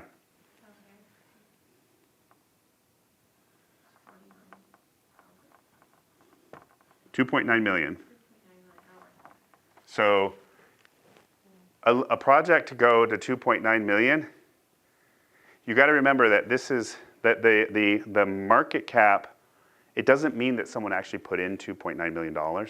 All it is that there's a trading mechanism inside of the blockchain that is kind of a market maker. It trades based on, where you're coming in at. If you're just buying a market price and you're basically coming in and just buying at whatever that market is at. But if someone's buying and you're eating up the ones that are sitting there to sell, it drives up the price. And if people start selling, it drives down the price. So the price is floating. And you take the market cap is essentially the number of the price that someone's paying, like the average trading price right now, times the number of circulating supply. So if this is worth $1 and there's 100 million of them, then the market cap's 100 million. You just multiply it. So it doesn't actually mean that someone wrote a check for 2.9 million. All it means is the trading drove the price up, and then you do the math on what's the current price times the circulating supply. That's how we know. But, so a small project like this, the chances of that happening is like 1,000 times higher. Why? Because it doesn't take that much money to drive that value up. It could take like 100 new holders throwing in a few bucks and, maybe someone, there's an expression that we use for people who who have larger amounts of money. Have you guys heard it before? We call them whales. And so a whale is somebody who's got a lot of money compared to the average. And then, of course, they've got the dolphin and the shrimp, dolphin and the fish and the shrimp. Like, you can kind of refer to someone's trading with $2, $3, $5, they would be a shrimp. It's like a non-consequential. A whale is the guy who throws in 10,000 or 100,000, like the big money, and they can they can actually move charts. And but of course, one of the main differences so this is a small market cap. I wanted to give you an illustration of how this works and why you can get so much more explosion from a small market cap and potentially just make it a lot more lucrative, okay? So imagine that you had just like one of those red plastic cup, and you had a 5-gallon bucket, then you had a 55-gallon drum,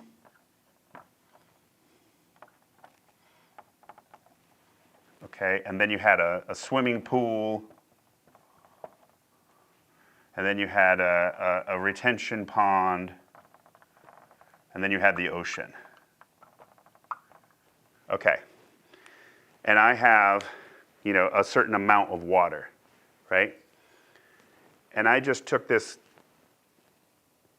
several gallons of water and I threw it at that cup. What would happen? It would hit the ceiling. Like if I just threw gallons of water in there, it would probably just pop right up to the ceiling, right? If I threw a gallon of water in the ocean, what would happen? Like literally nothing. If I threw it in the pond, it's not gonna raise it an inch, right? My swimming pool, not much. A 55-gallon drum would be like, it would go from here to there. Like it would be 1 gallon. It would be a little movement. 5-gallon, it would be, whatever I threw in. So if you're looking at the size of a project or a market cap as to like, that's why I'm saying that looking at the market cap of those bigger ones, I hate to say for anybody who hears this, like I'm talking bad about their projects, it's just that the money's already been made. Some of these projects, the people who made the money, they already made it. It's those guys that bought back when it was 1 cent or 0 cents. Like they made their money. I'm not saying that there's not going to be a 2x, a 3x, a 4x. It's just not going to be another 100x. Because mathematically, it makes no sense. Like there's not going to be the just unlimited crazy. Like people can fantasize, but there still has to be some common sense.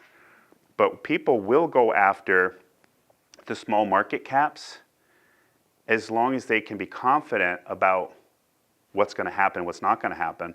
And I wanted to kind of cover a little bit, like if you did ever choose to do something, what you need to think about to make sure that you don't walk into something and literally like your money's gone. It's locked in. So, but understanding this concept is that if something took off, knowing that your project that you're going after, which one is it? Is it like the little cup where it's not going to take much and it's just going to be explosive? Now, this project could, 6 months from now be like this. And then a year from now, it could be like this, and eventually like this. Like all of the projects started small. Shiba Inu and Doge, they started small. They didn't start at $29 billion. So, at the end of the day, the small projects, but if a small project hasn't proven itself in some way, you might walk into it and it just fizzles out. The big projects might stay there, but there's a lot of the bigger projects I've seen too, is just people are trading, they stay flatlined. Because it's just so hard to take a retention pond and get it to overflow. I mean, it takes a hurricane. That's the only time a big retention pond ever overflows is a hurricane. It doesn't overflow in the normal rain. It's designed to just stays there. And so you just want to understand, like, what's the size, what's the level of volatility, and what are you going after? So if you have a high risk and high reward, like really high risk, high reward, you're kind of gambling, right? And if you know, like, you know what, I'm just gonna have some fun, and I'm gonna put $100 over here. It's very high risk, but it might go crazy. If you know what you're doing, that's fine. If you take $100 and you buy Bitcoin, and you look up and we're at the peak of the market and it doubled and everybody's going crazy and your $100 is $200. It's not going to change your life, right? So it's kind of like, well, it was a low risk, low reward. We're all happy, but your choice. You've got to make your choice. And if you walk into a project and you haven't done any research and you go to zero, that's the worst case scenario. It would have been better to have it flat than to go to zero. Because once you've lost your money, nobody's going to help you out. Nobody's going to write you a check to say, I feel so bad for you. Let me just give you all your money back that you invested. So it is truly one of those things that there's no real consumer warning on it. You have to know that you're making your own choice, and if you choose to go after something, you're choosing, and you're choosing what you think is going to happen. Honestly, it's actually the core of investing in anything. It's always been, you're trying to predict the future. You plant seeds, you're predicting that there's going to be a harvest, you're going to sell it for this, and you're going to make money or feed your family. Like, it's always been, you're predicting the future. If you buy an asset, you're hoping it's going to go up in value, you can sell it for more, and you may be right, you may be wrong. The better you can predict the future, the better you are at investing. The problem is nobody can predict the future 100%. We're just looking at the evidence and guessing, but so like this project is $290,000, and so looking at it and saying, okay, well, what's the likelihood that it's going to succeed? So a couple of the things that you would do with a project is you look at the team. So are they doxed, for example? Like, who are they? Who's behind it? Who are the people? An undoxed team is majority of the projects, you don't know who's behind it, but it's automatically a red flag. Why? Because if they rip you off completely and run off with the money, you have nobody to go after. There's things that can happen with a project, like they could take the liquidity. They could literally just take the liquidity inside of the trading that's happening. they could take it and just disappear. It's like, and you might know it as, like I say, Crypto Mike on Twitter. Like, great, how do we send him to jail? Like, nobody knows who it is. So that's the challenge, is the team, are they doxed? And then the community is another. Is it a community, and is it a strong community? So a lot of these tokens, there's two main types. So so stable coins,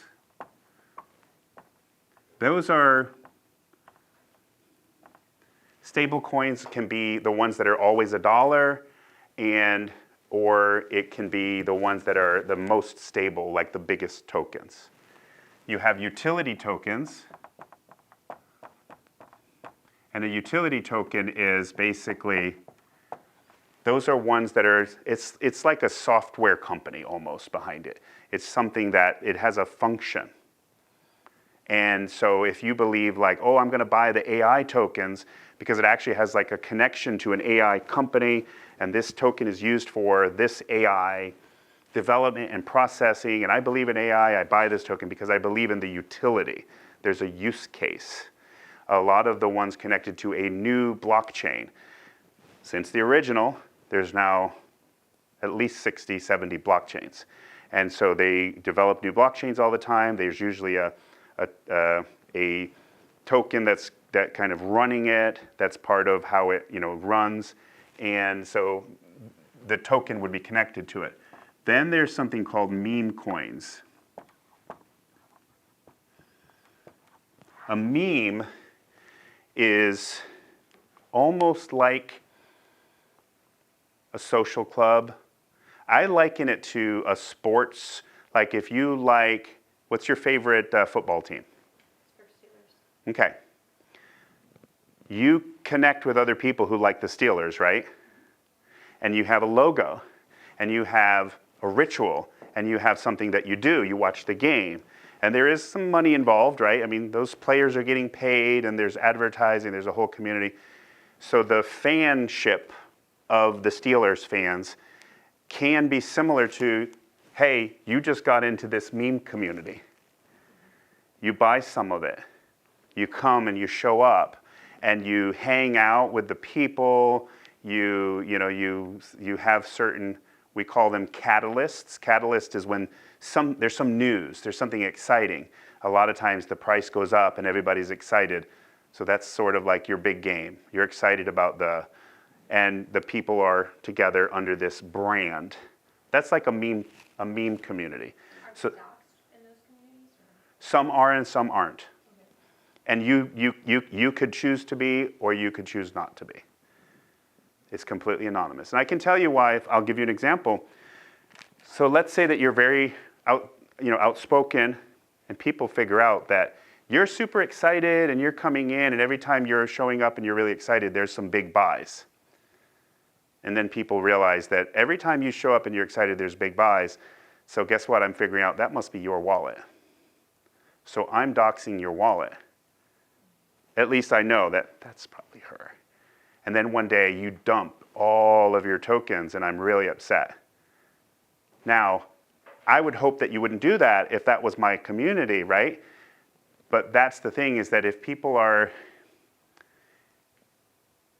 don't want other people to be upset with them to know where they live, they don't want to say their real name. And in this world, you don't have to. The majority of people do not say who they are.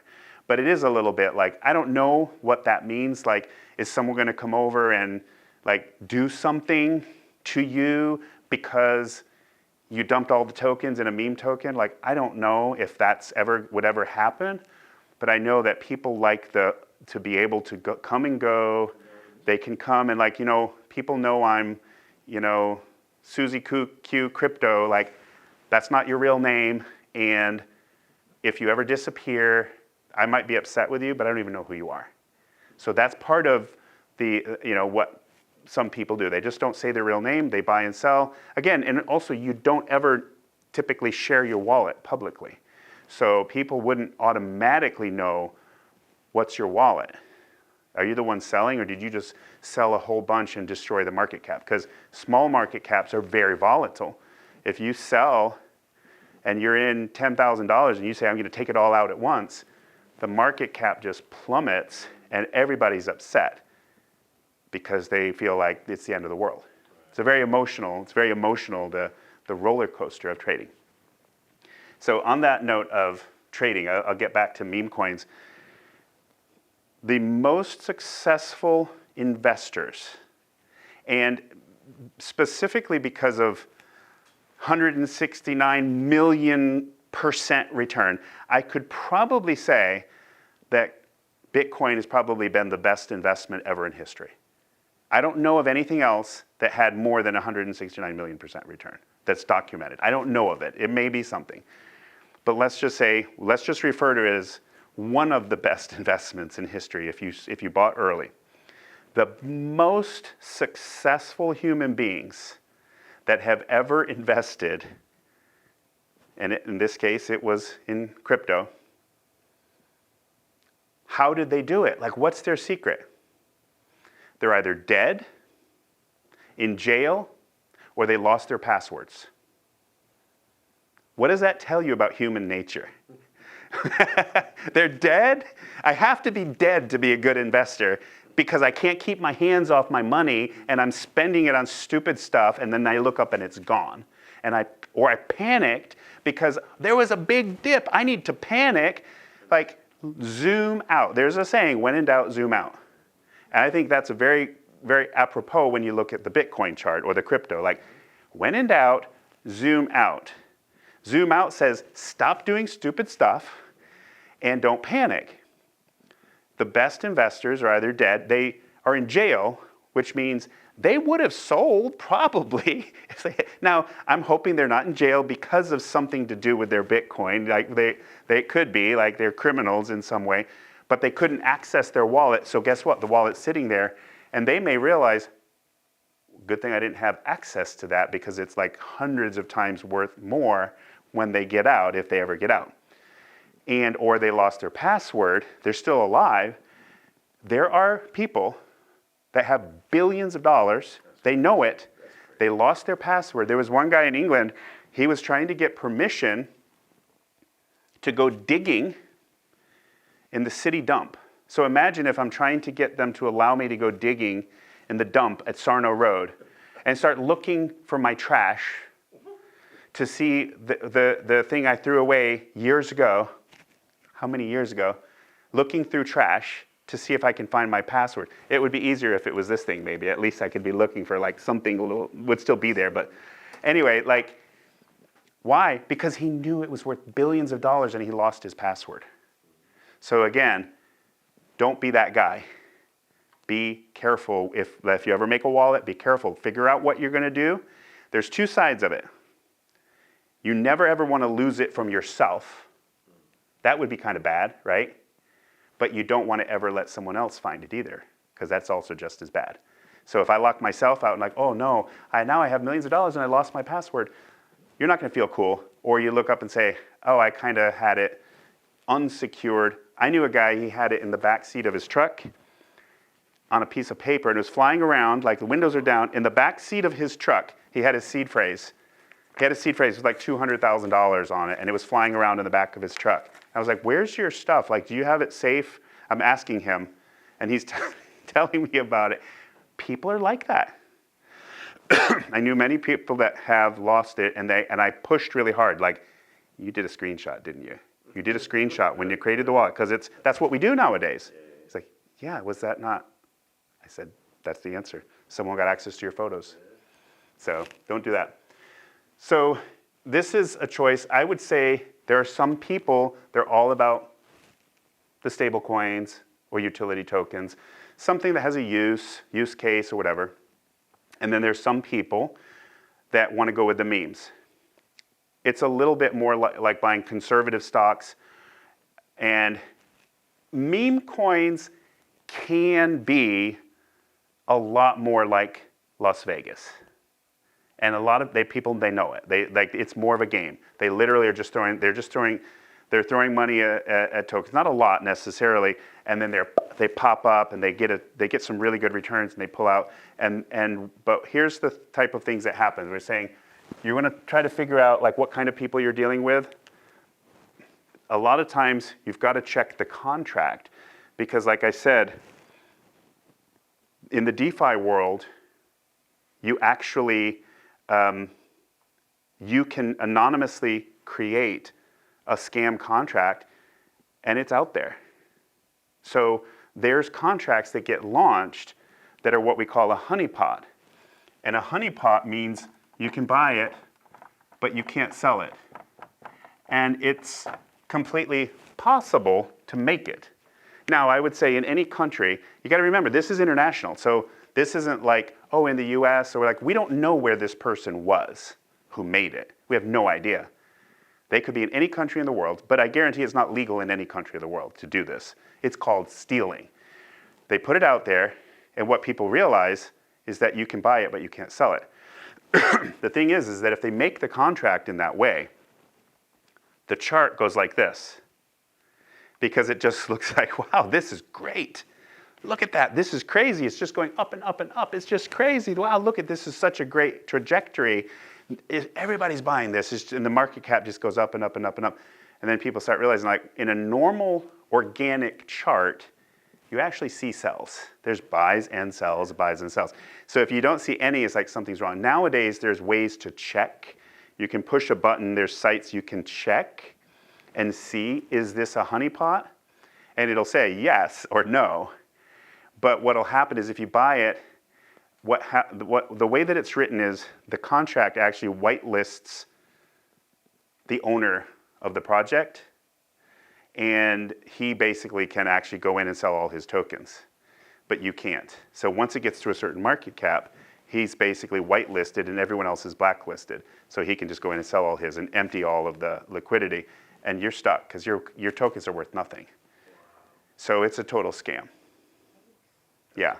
And so this kind of stuff can happen, again, with projects, and you need to try to be careful about, again, that's why if you knew the people behind it, you knew the community somewhat, like who it is, that would put you in a lot more comfort zone that that's not going to happen. And then the other part of it is that, do they have a roadmap? I would say, what's the roadmap for the token for, if it was your Pittsburgh Steelers, all right, well, did they get some good drafts this year? Who's the coach? What's the plan? How are we gonna make it to the Super Bowl? Like, are we gonna have a good year? You have some hope. You have some ideas. Because part of this type of thing is people need something to look forward to. Because again, meme coins, yes, this is an investment, but it's also entertainment. Like you're watching professional NFL football is not an investment, it's entertainment. Now, meme tokens, it's sort of the same, right? It's sort of a fun thing, but a successful meme token can get 100 or 1,000x, where your big market cap ones, Dogecoin and SHIB were meme tokens. They are meme tokens. But like I say, I think they've already had their big pumps. You're never going to get 1,000x or 100x from something that's already that big or from Bitcoin, right? You can actually get that kind of return from a meme token. So they're small, they're community-based. A lot of times, there's no utility. They're not claiming to do anything.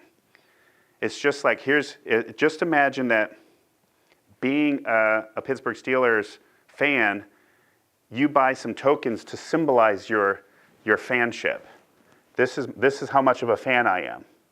And then we have a great year and everybody cheers on. The more we cheer, the more people become Pittsburgh Steelers fans, and the more valuable this becomes, and eventually you can sell at whatever time you want. And that's the important thing, is that everybody, under normal circumstances, always has the right to enter and exit whenever they want. That's the way it should be, and that's the way it usually is. So as painful as it is that, you may be looking at someone like, hold off, wait, you're just gonna look at what's about to happen. Or if you're in my project, I'm like, man, why did you sell? You're slowing us down. You're messing us up. You're selling too early. And you might feel, you may or may not know who's who, right? But all of that is like, it's still everyone's personal choice. Because the reality is, I don't know who needs to pay their mortgage. That could have been your mortgage payment. That might have a reason. Yeah, and it's up to you. It's your money. And that's the part of the blockchain is it's everybody's personal decision. But so that's some of the choice in terms of low risk, low reward, usually high risk, high reward. You're going for the 1000x or the 100x. It's probably a little bit riskier what you're doing than the low risk, low reward.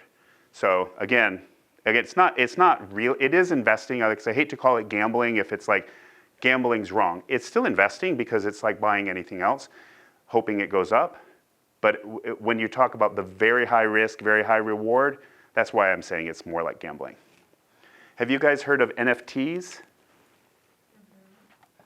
Okay, so it's another, yeah, non-fungible, yeah. And so it is similar to a coin or a token on the blockchain.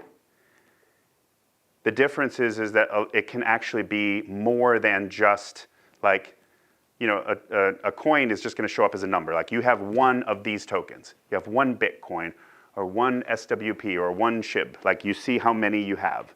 It's just there. It doesn't do anything.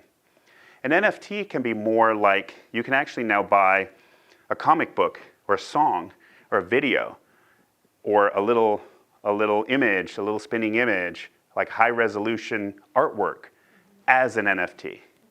And essentially what it is to take something that normally in the Web 2 world you could download it and you could have a copy. And again, in the Web 2 world, we would like, oh, I got this thing I downloaded. I can make a digital copy of it and send one to you. Like, oh, you want one of these. Let me send, like, people are copying these things illegally. It's copyright infringement.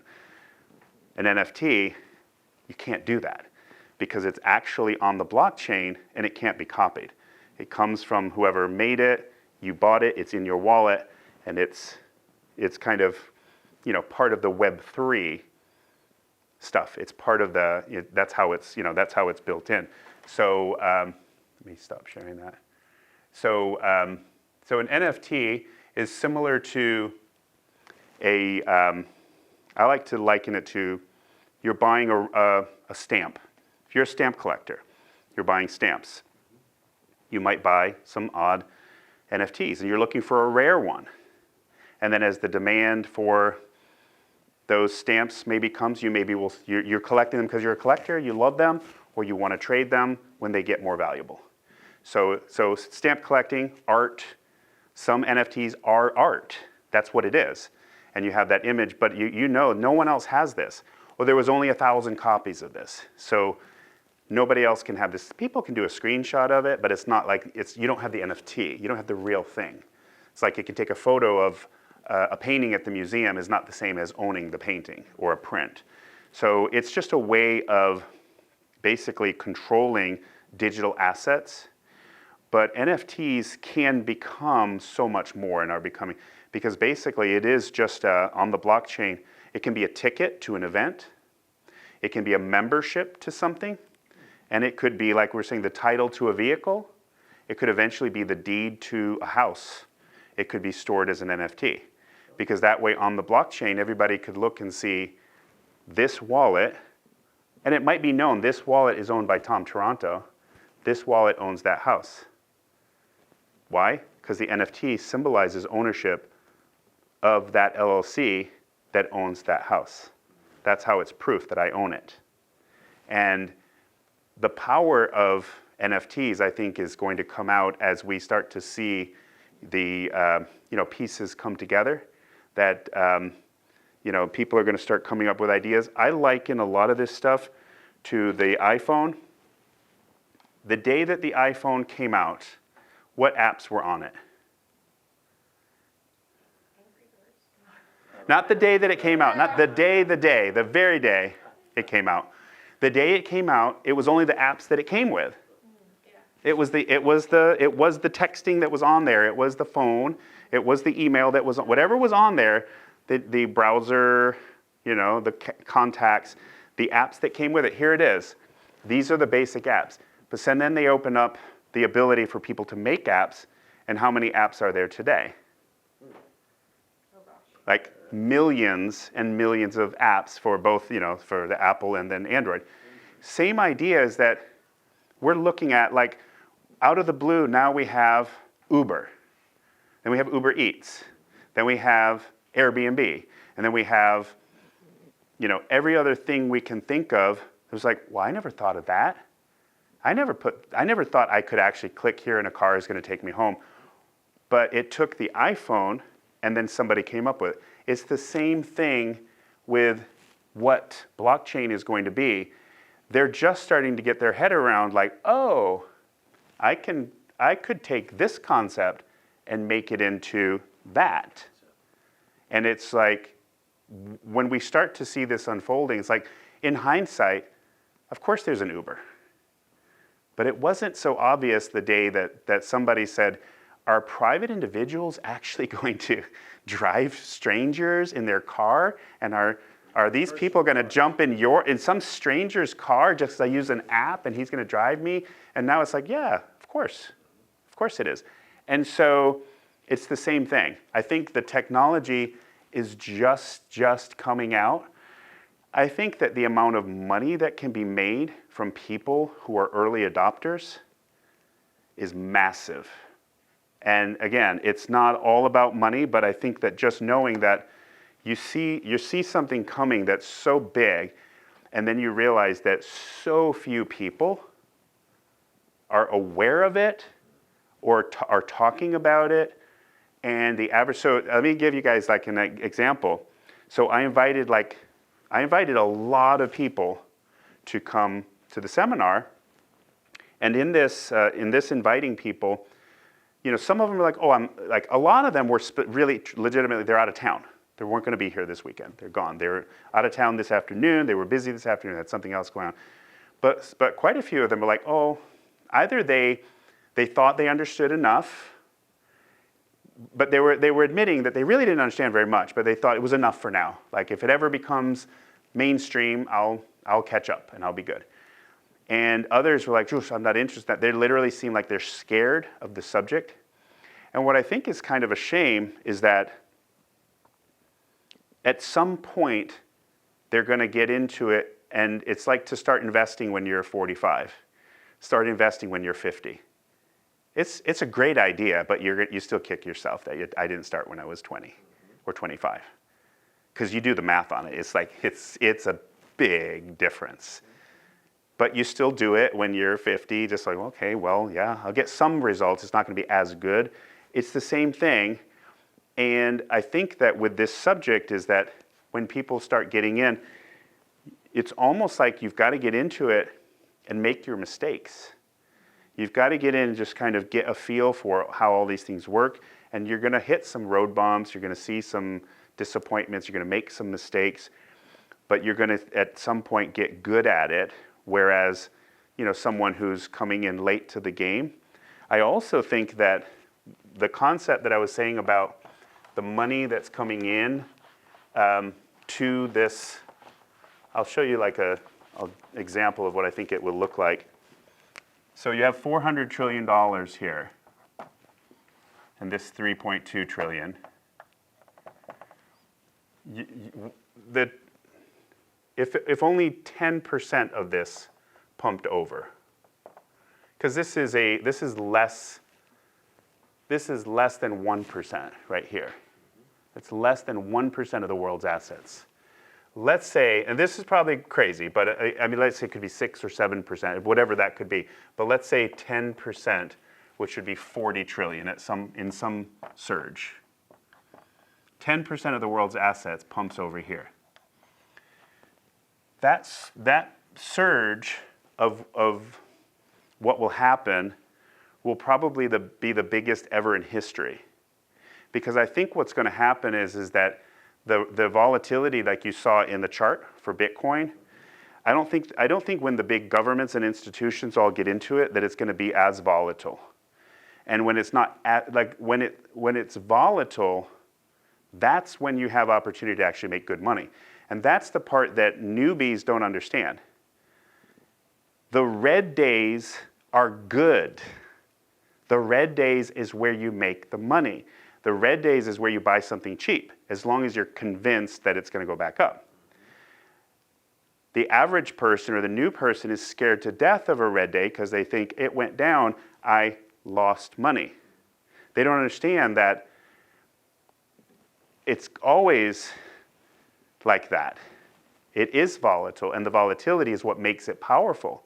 So if you want something that's flatlined, that's great, but that's really hard to make good money if it's flatlined. The volatility is but you can't be emotional. But I think that one surge, whether it be the very next cycle or maybe the one after that, what I think is going to happen is that it's going to level off because there's going to be too many big powers that are going to keep it leveled off. They're not going to allow for like that big, because it's now their main asset. They're not going to allow for it to just dump and then go, like, they're not going to allow that. But it also means that the crazy profits will probably be this cycle or the next cycle.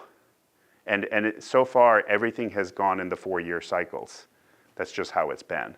And so, there's a reason for it, a technical reason. I don't know if it's always connected to, why and how Bitcoin itself works. But even real estate's always been in a cycle, So, everything's always been function in a general cycle, so. All right, any other questions, thoughts, ideas?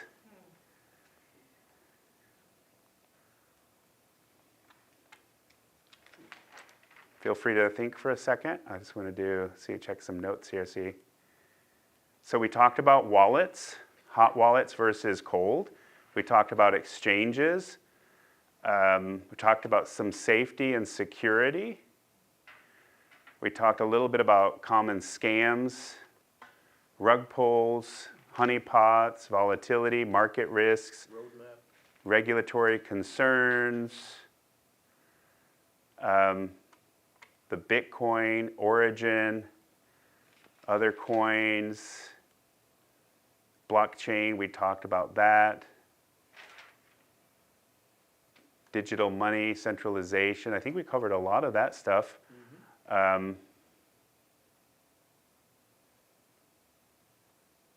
Okay, so I guess the question would be the next steps. So next step would be probably, and you can do this, would be to, if you wanted to, just so you can kind of get your feet wet if you don't already have it, would be to download Phantom Wallet on your phone. Download Phantom Wallet. And be ready, like I said, in your privacy of your own home, it's going to show you your seed phrase. Write it down twice. Try to be as safe. Find your own way of keeping them in 2 separate places. And just remember, don't count on your house not burning down. Put them in safe places just in case. The craziest thing might happen.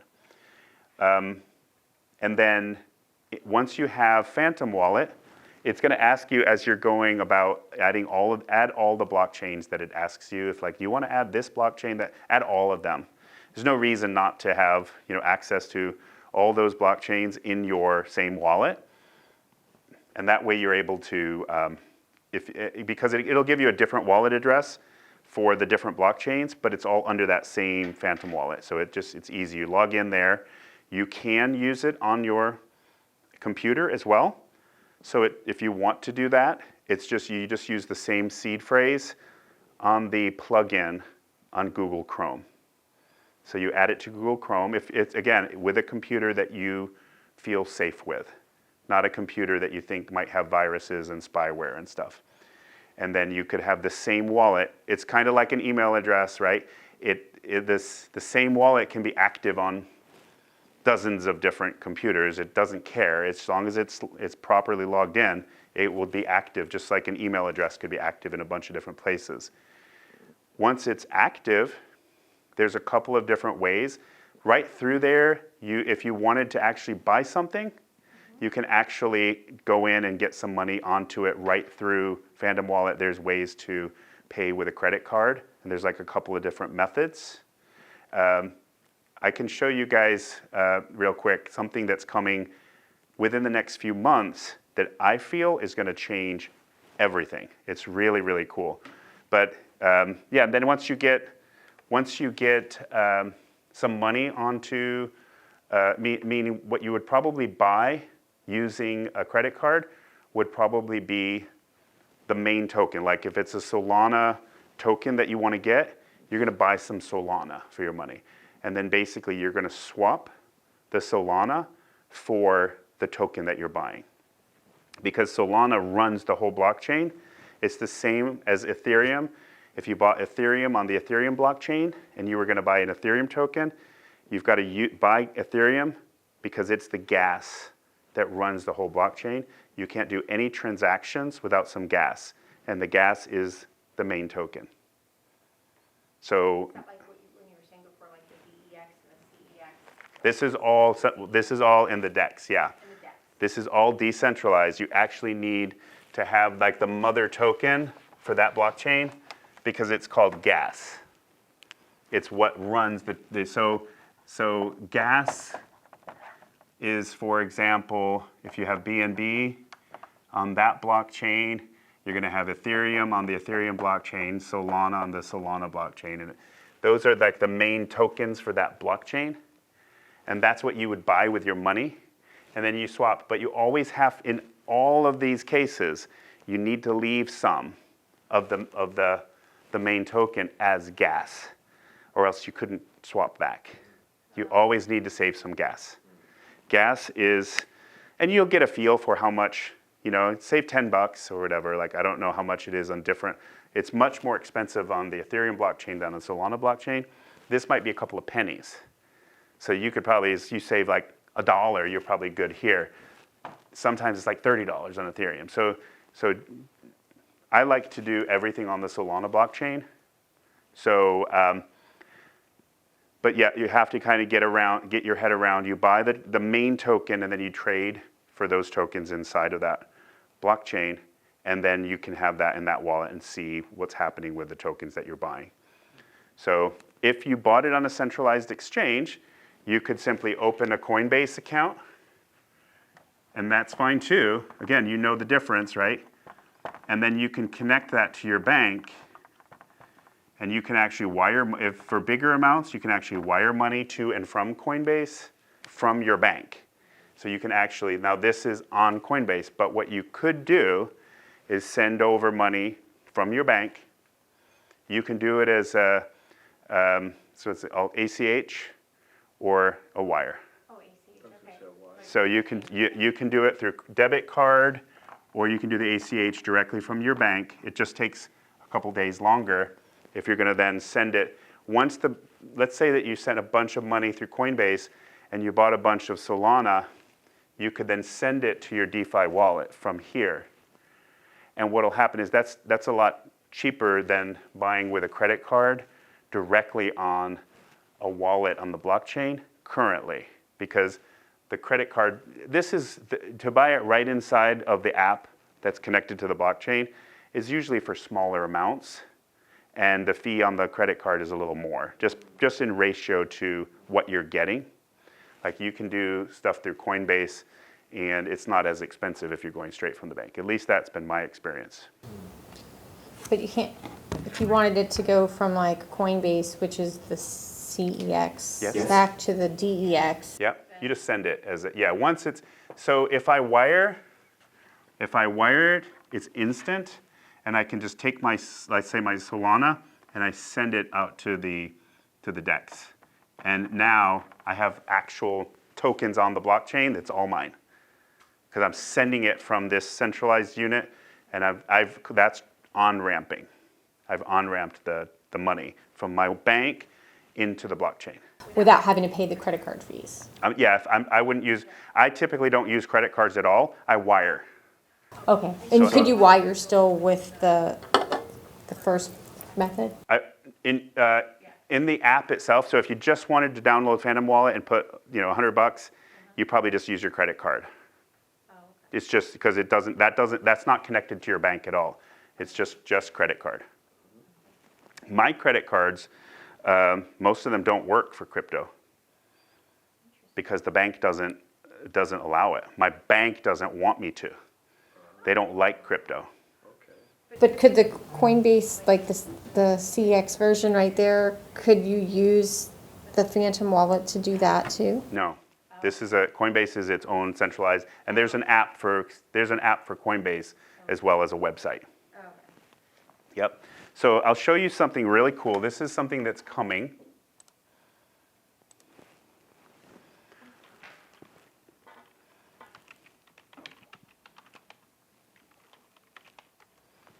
Okay, so it's not logged. Okay, I have to log in to show you. Okay, so anyway, so on-chain is coming soon, onchain.money. And basically super, super simple. There's actually tokens. None of the tokens that are on there are anything that I personally am involved in, but the project I am involved in is coming very, very soon to that site. And in this case, so like for example, small projects are not on Coinbase. They have to be big before they get onto Coinbase. And so like a lot of the brand new projects, which also means a lot of the huge gains, by the time they get onto Coinbase, you've already missed the boat. Yeah, if it's new and it's on the blockchain, it could be new and it could be something that gets that 100 to 1,000x, right? If it's on here, it's already had 100x. So you're not as likely to go to a big exchange and find a token that's still gonna do that crazy gain. But everybody knows about this. That's why it's like popular and it's easy to access. Onchain.money is the one that's coming soon, and it's gonna be an on-ramping, and it's basically, you simply click on it, use your Gmail as your identification. It does create a wallet for you with a seed phrase, just like you do on any other wallet, and you still can write it down, it's separate, but you just logging in using your Gmail, you click on the token that you want, and you push buy, and it asks for your credit card. And then you do the KYC, you show your ID and everything. One time, use your credit card, buy your tokens right on the blockchain. So basically, you never have to go through, like all the steps of trying to get like a new token and get your money on there is like 5 to 7 steps. So when I would try to help people, there was a lot of this going on when the market was booming back in 2021. When I would try to help people, it would take like an hour to help people to get like you have no money on the blockchain, right? And you say, I want to take some money and get it on the blockchain. I want to get into that thing. I've heard people are making money, and it's like, okay. When people would tell me that, I knew it would take an hour. And it's like I want to help, but that's the problem, is it's too complicated because there's 7 steps. And by the way, if we screw up on any one of these, you lost your money. So it's also like, I feel a little bit like, I want to help you, but I don't want to be responsible if anything goes wrong, because there could be a glitch or something. Yeah, so it's just like, here's the 7 steps. With what's coming soon, it's really 1 step. So this company called OnChain, this was released last week, like for those few tokens. The Solana blockchain is coming soon. Our project that I'm with is coming on like the first batch of the Solana. And 1 click, you can buy on the blockchain from a credit card, and they're going to be adding like 70 different payment methods. So it's just making the ease of people getting into this. So it's almost like, I would say still learn how to do all 7 steps as you have time. Still learn everything. People ask me how I know about crypto. It's like, if you go and spend 500 hours on YouTube, that's basically how I did it. And I'm probably really low when I say 500 hours on YouTube. But just, if you've spent 500 hours on YouTube watching how to do different things, like you start to figure things out. But there's no classes. There are no classes. You don't go to, people aren't going and saying, I'm learning the basics of crypto in some class. So But the cool thing about this that's coming soon, so it's going to be on-ramping. Then they're actually building out an exchange that's decentralized where you can trade anything for anything, even from different blockchains, which is actually extremely difficult today because it's very hard if you're decentralized to take something from one blockchain and get it, because you have to do a whole process of getting it out to get it over and get your value over to the other blockchain. You can do it in centralized exchanges, but this is like if you don't want that, on Coinbase you can just sell for dollar, like their dollar, and then you buy. Like it's easy inside of this big centralized exchange. On-chain's doing it a true decentralized platform. And the next step, which will probably be next year, is they're actually making a bank. And it'll have a checking account, a routing number, you can wire money to it, you can get your paycheck to it. And so essentially, your crypto world will be fully integrated with your bank, and you'll be able to have a credit or debit card, and you can literally live on your crypto. You can literally buy your groceries and everything using crypto, instant transfer. And I think that's kind of an interesting, there's credit cards today that have something like that, but you have to have it on a centralized exchange, and you're priming up a prepaid debit card. This is something that would be, it's just always there. Like if you have, like you put all, instead of having a savings, you put it all in Bitcoin or whatever, you could still pay your groceries with it as needed. When you say a bank next year, on-chain bank would be not like a typical bank. It would be on the blockchain. So it will be a wallet that's connected to the blockchain, like we said, and a bank, all inside the same app.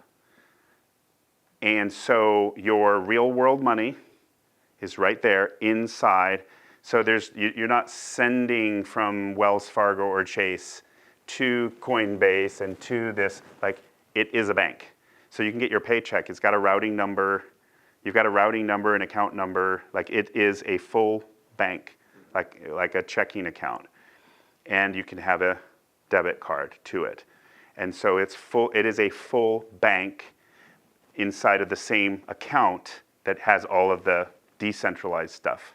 Okay, I'm getting a visual of like when you're watching television now and you're wanting to watch a series and you're going to Paramount or wherever, but you can see it all in like one spot now with all the different apps, kind of like your phone. It's going to be all in one spot, but it's going to be multi-useful in terms of blockchain or the bank. You could hypothetically get rid of all the centralized exchanges. I don't need any of them anymore. I don't need Wells Fargo or Chase or Bank of America. Don't need a bank anymore. I don't need my normal Visa or MasterCard or anything. I could literally like live with on-chain and have everything, in that one place, all my real world money, and literally like you could, I think the interesting thing about it is that if you felt that this is going to keep going up, but real fiat dollars is most likely going to keep going down. I don't think the dollar's going up. I don't think anyone suspects that. So if you put your savings over here in something that's going up, then you just pull it over to the real world as needed. Today, I think it's almost the opposite. People have their money over here and they send it over and goof around on crypto or invest in crypto as needed. If it was all, it will make it so much easier to be, it's still the only place that you need to pay all your bills. You can still get paid by your employer or whatever to that checking account, but it's all interconnected in one app, and you can still buy your groceries with it, pay your rent with it, and you have a debit card as well that you can buy stuff, and you could actually buy it with instant conversion from crypto. So you don't have to say, I have to pull all my money that I'm gonna spend this month from the blockchain to dollars because I'm gonna live on that. You can do it as needed. So I think there's some power in that too. So it's crazy. It is going to be, it's going to be pretty massive, I think, in terms of what it will look like if it comes out the way. And I don't believe anybody is, everything that anyone does that's good, there's going to be a whole bunch of other people doing the same thing. But I think this company is pretty far ahead of everybody else. So they're going to have a little bit that first mover advantage. So it's pretty cool to be, kind of talking with them about the project and everything like that. So, all right. All right. Any final questions? I knew time flies when you're having fun. So, Went through a lot of details. Thank you. all right. Well, thank you guys. Appreciate it. That was great. We'll do a 102 at some point and do like next level. So, all right. Well, thank you guys who tuned in on the video. I appreciate it. We will talk to you soon as well. Thanks.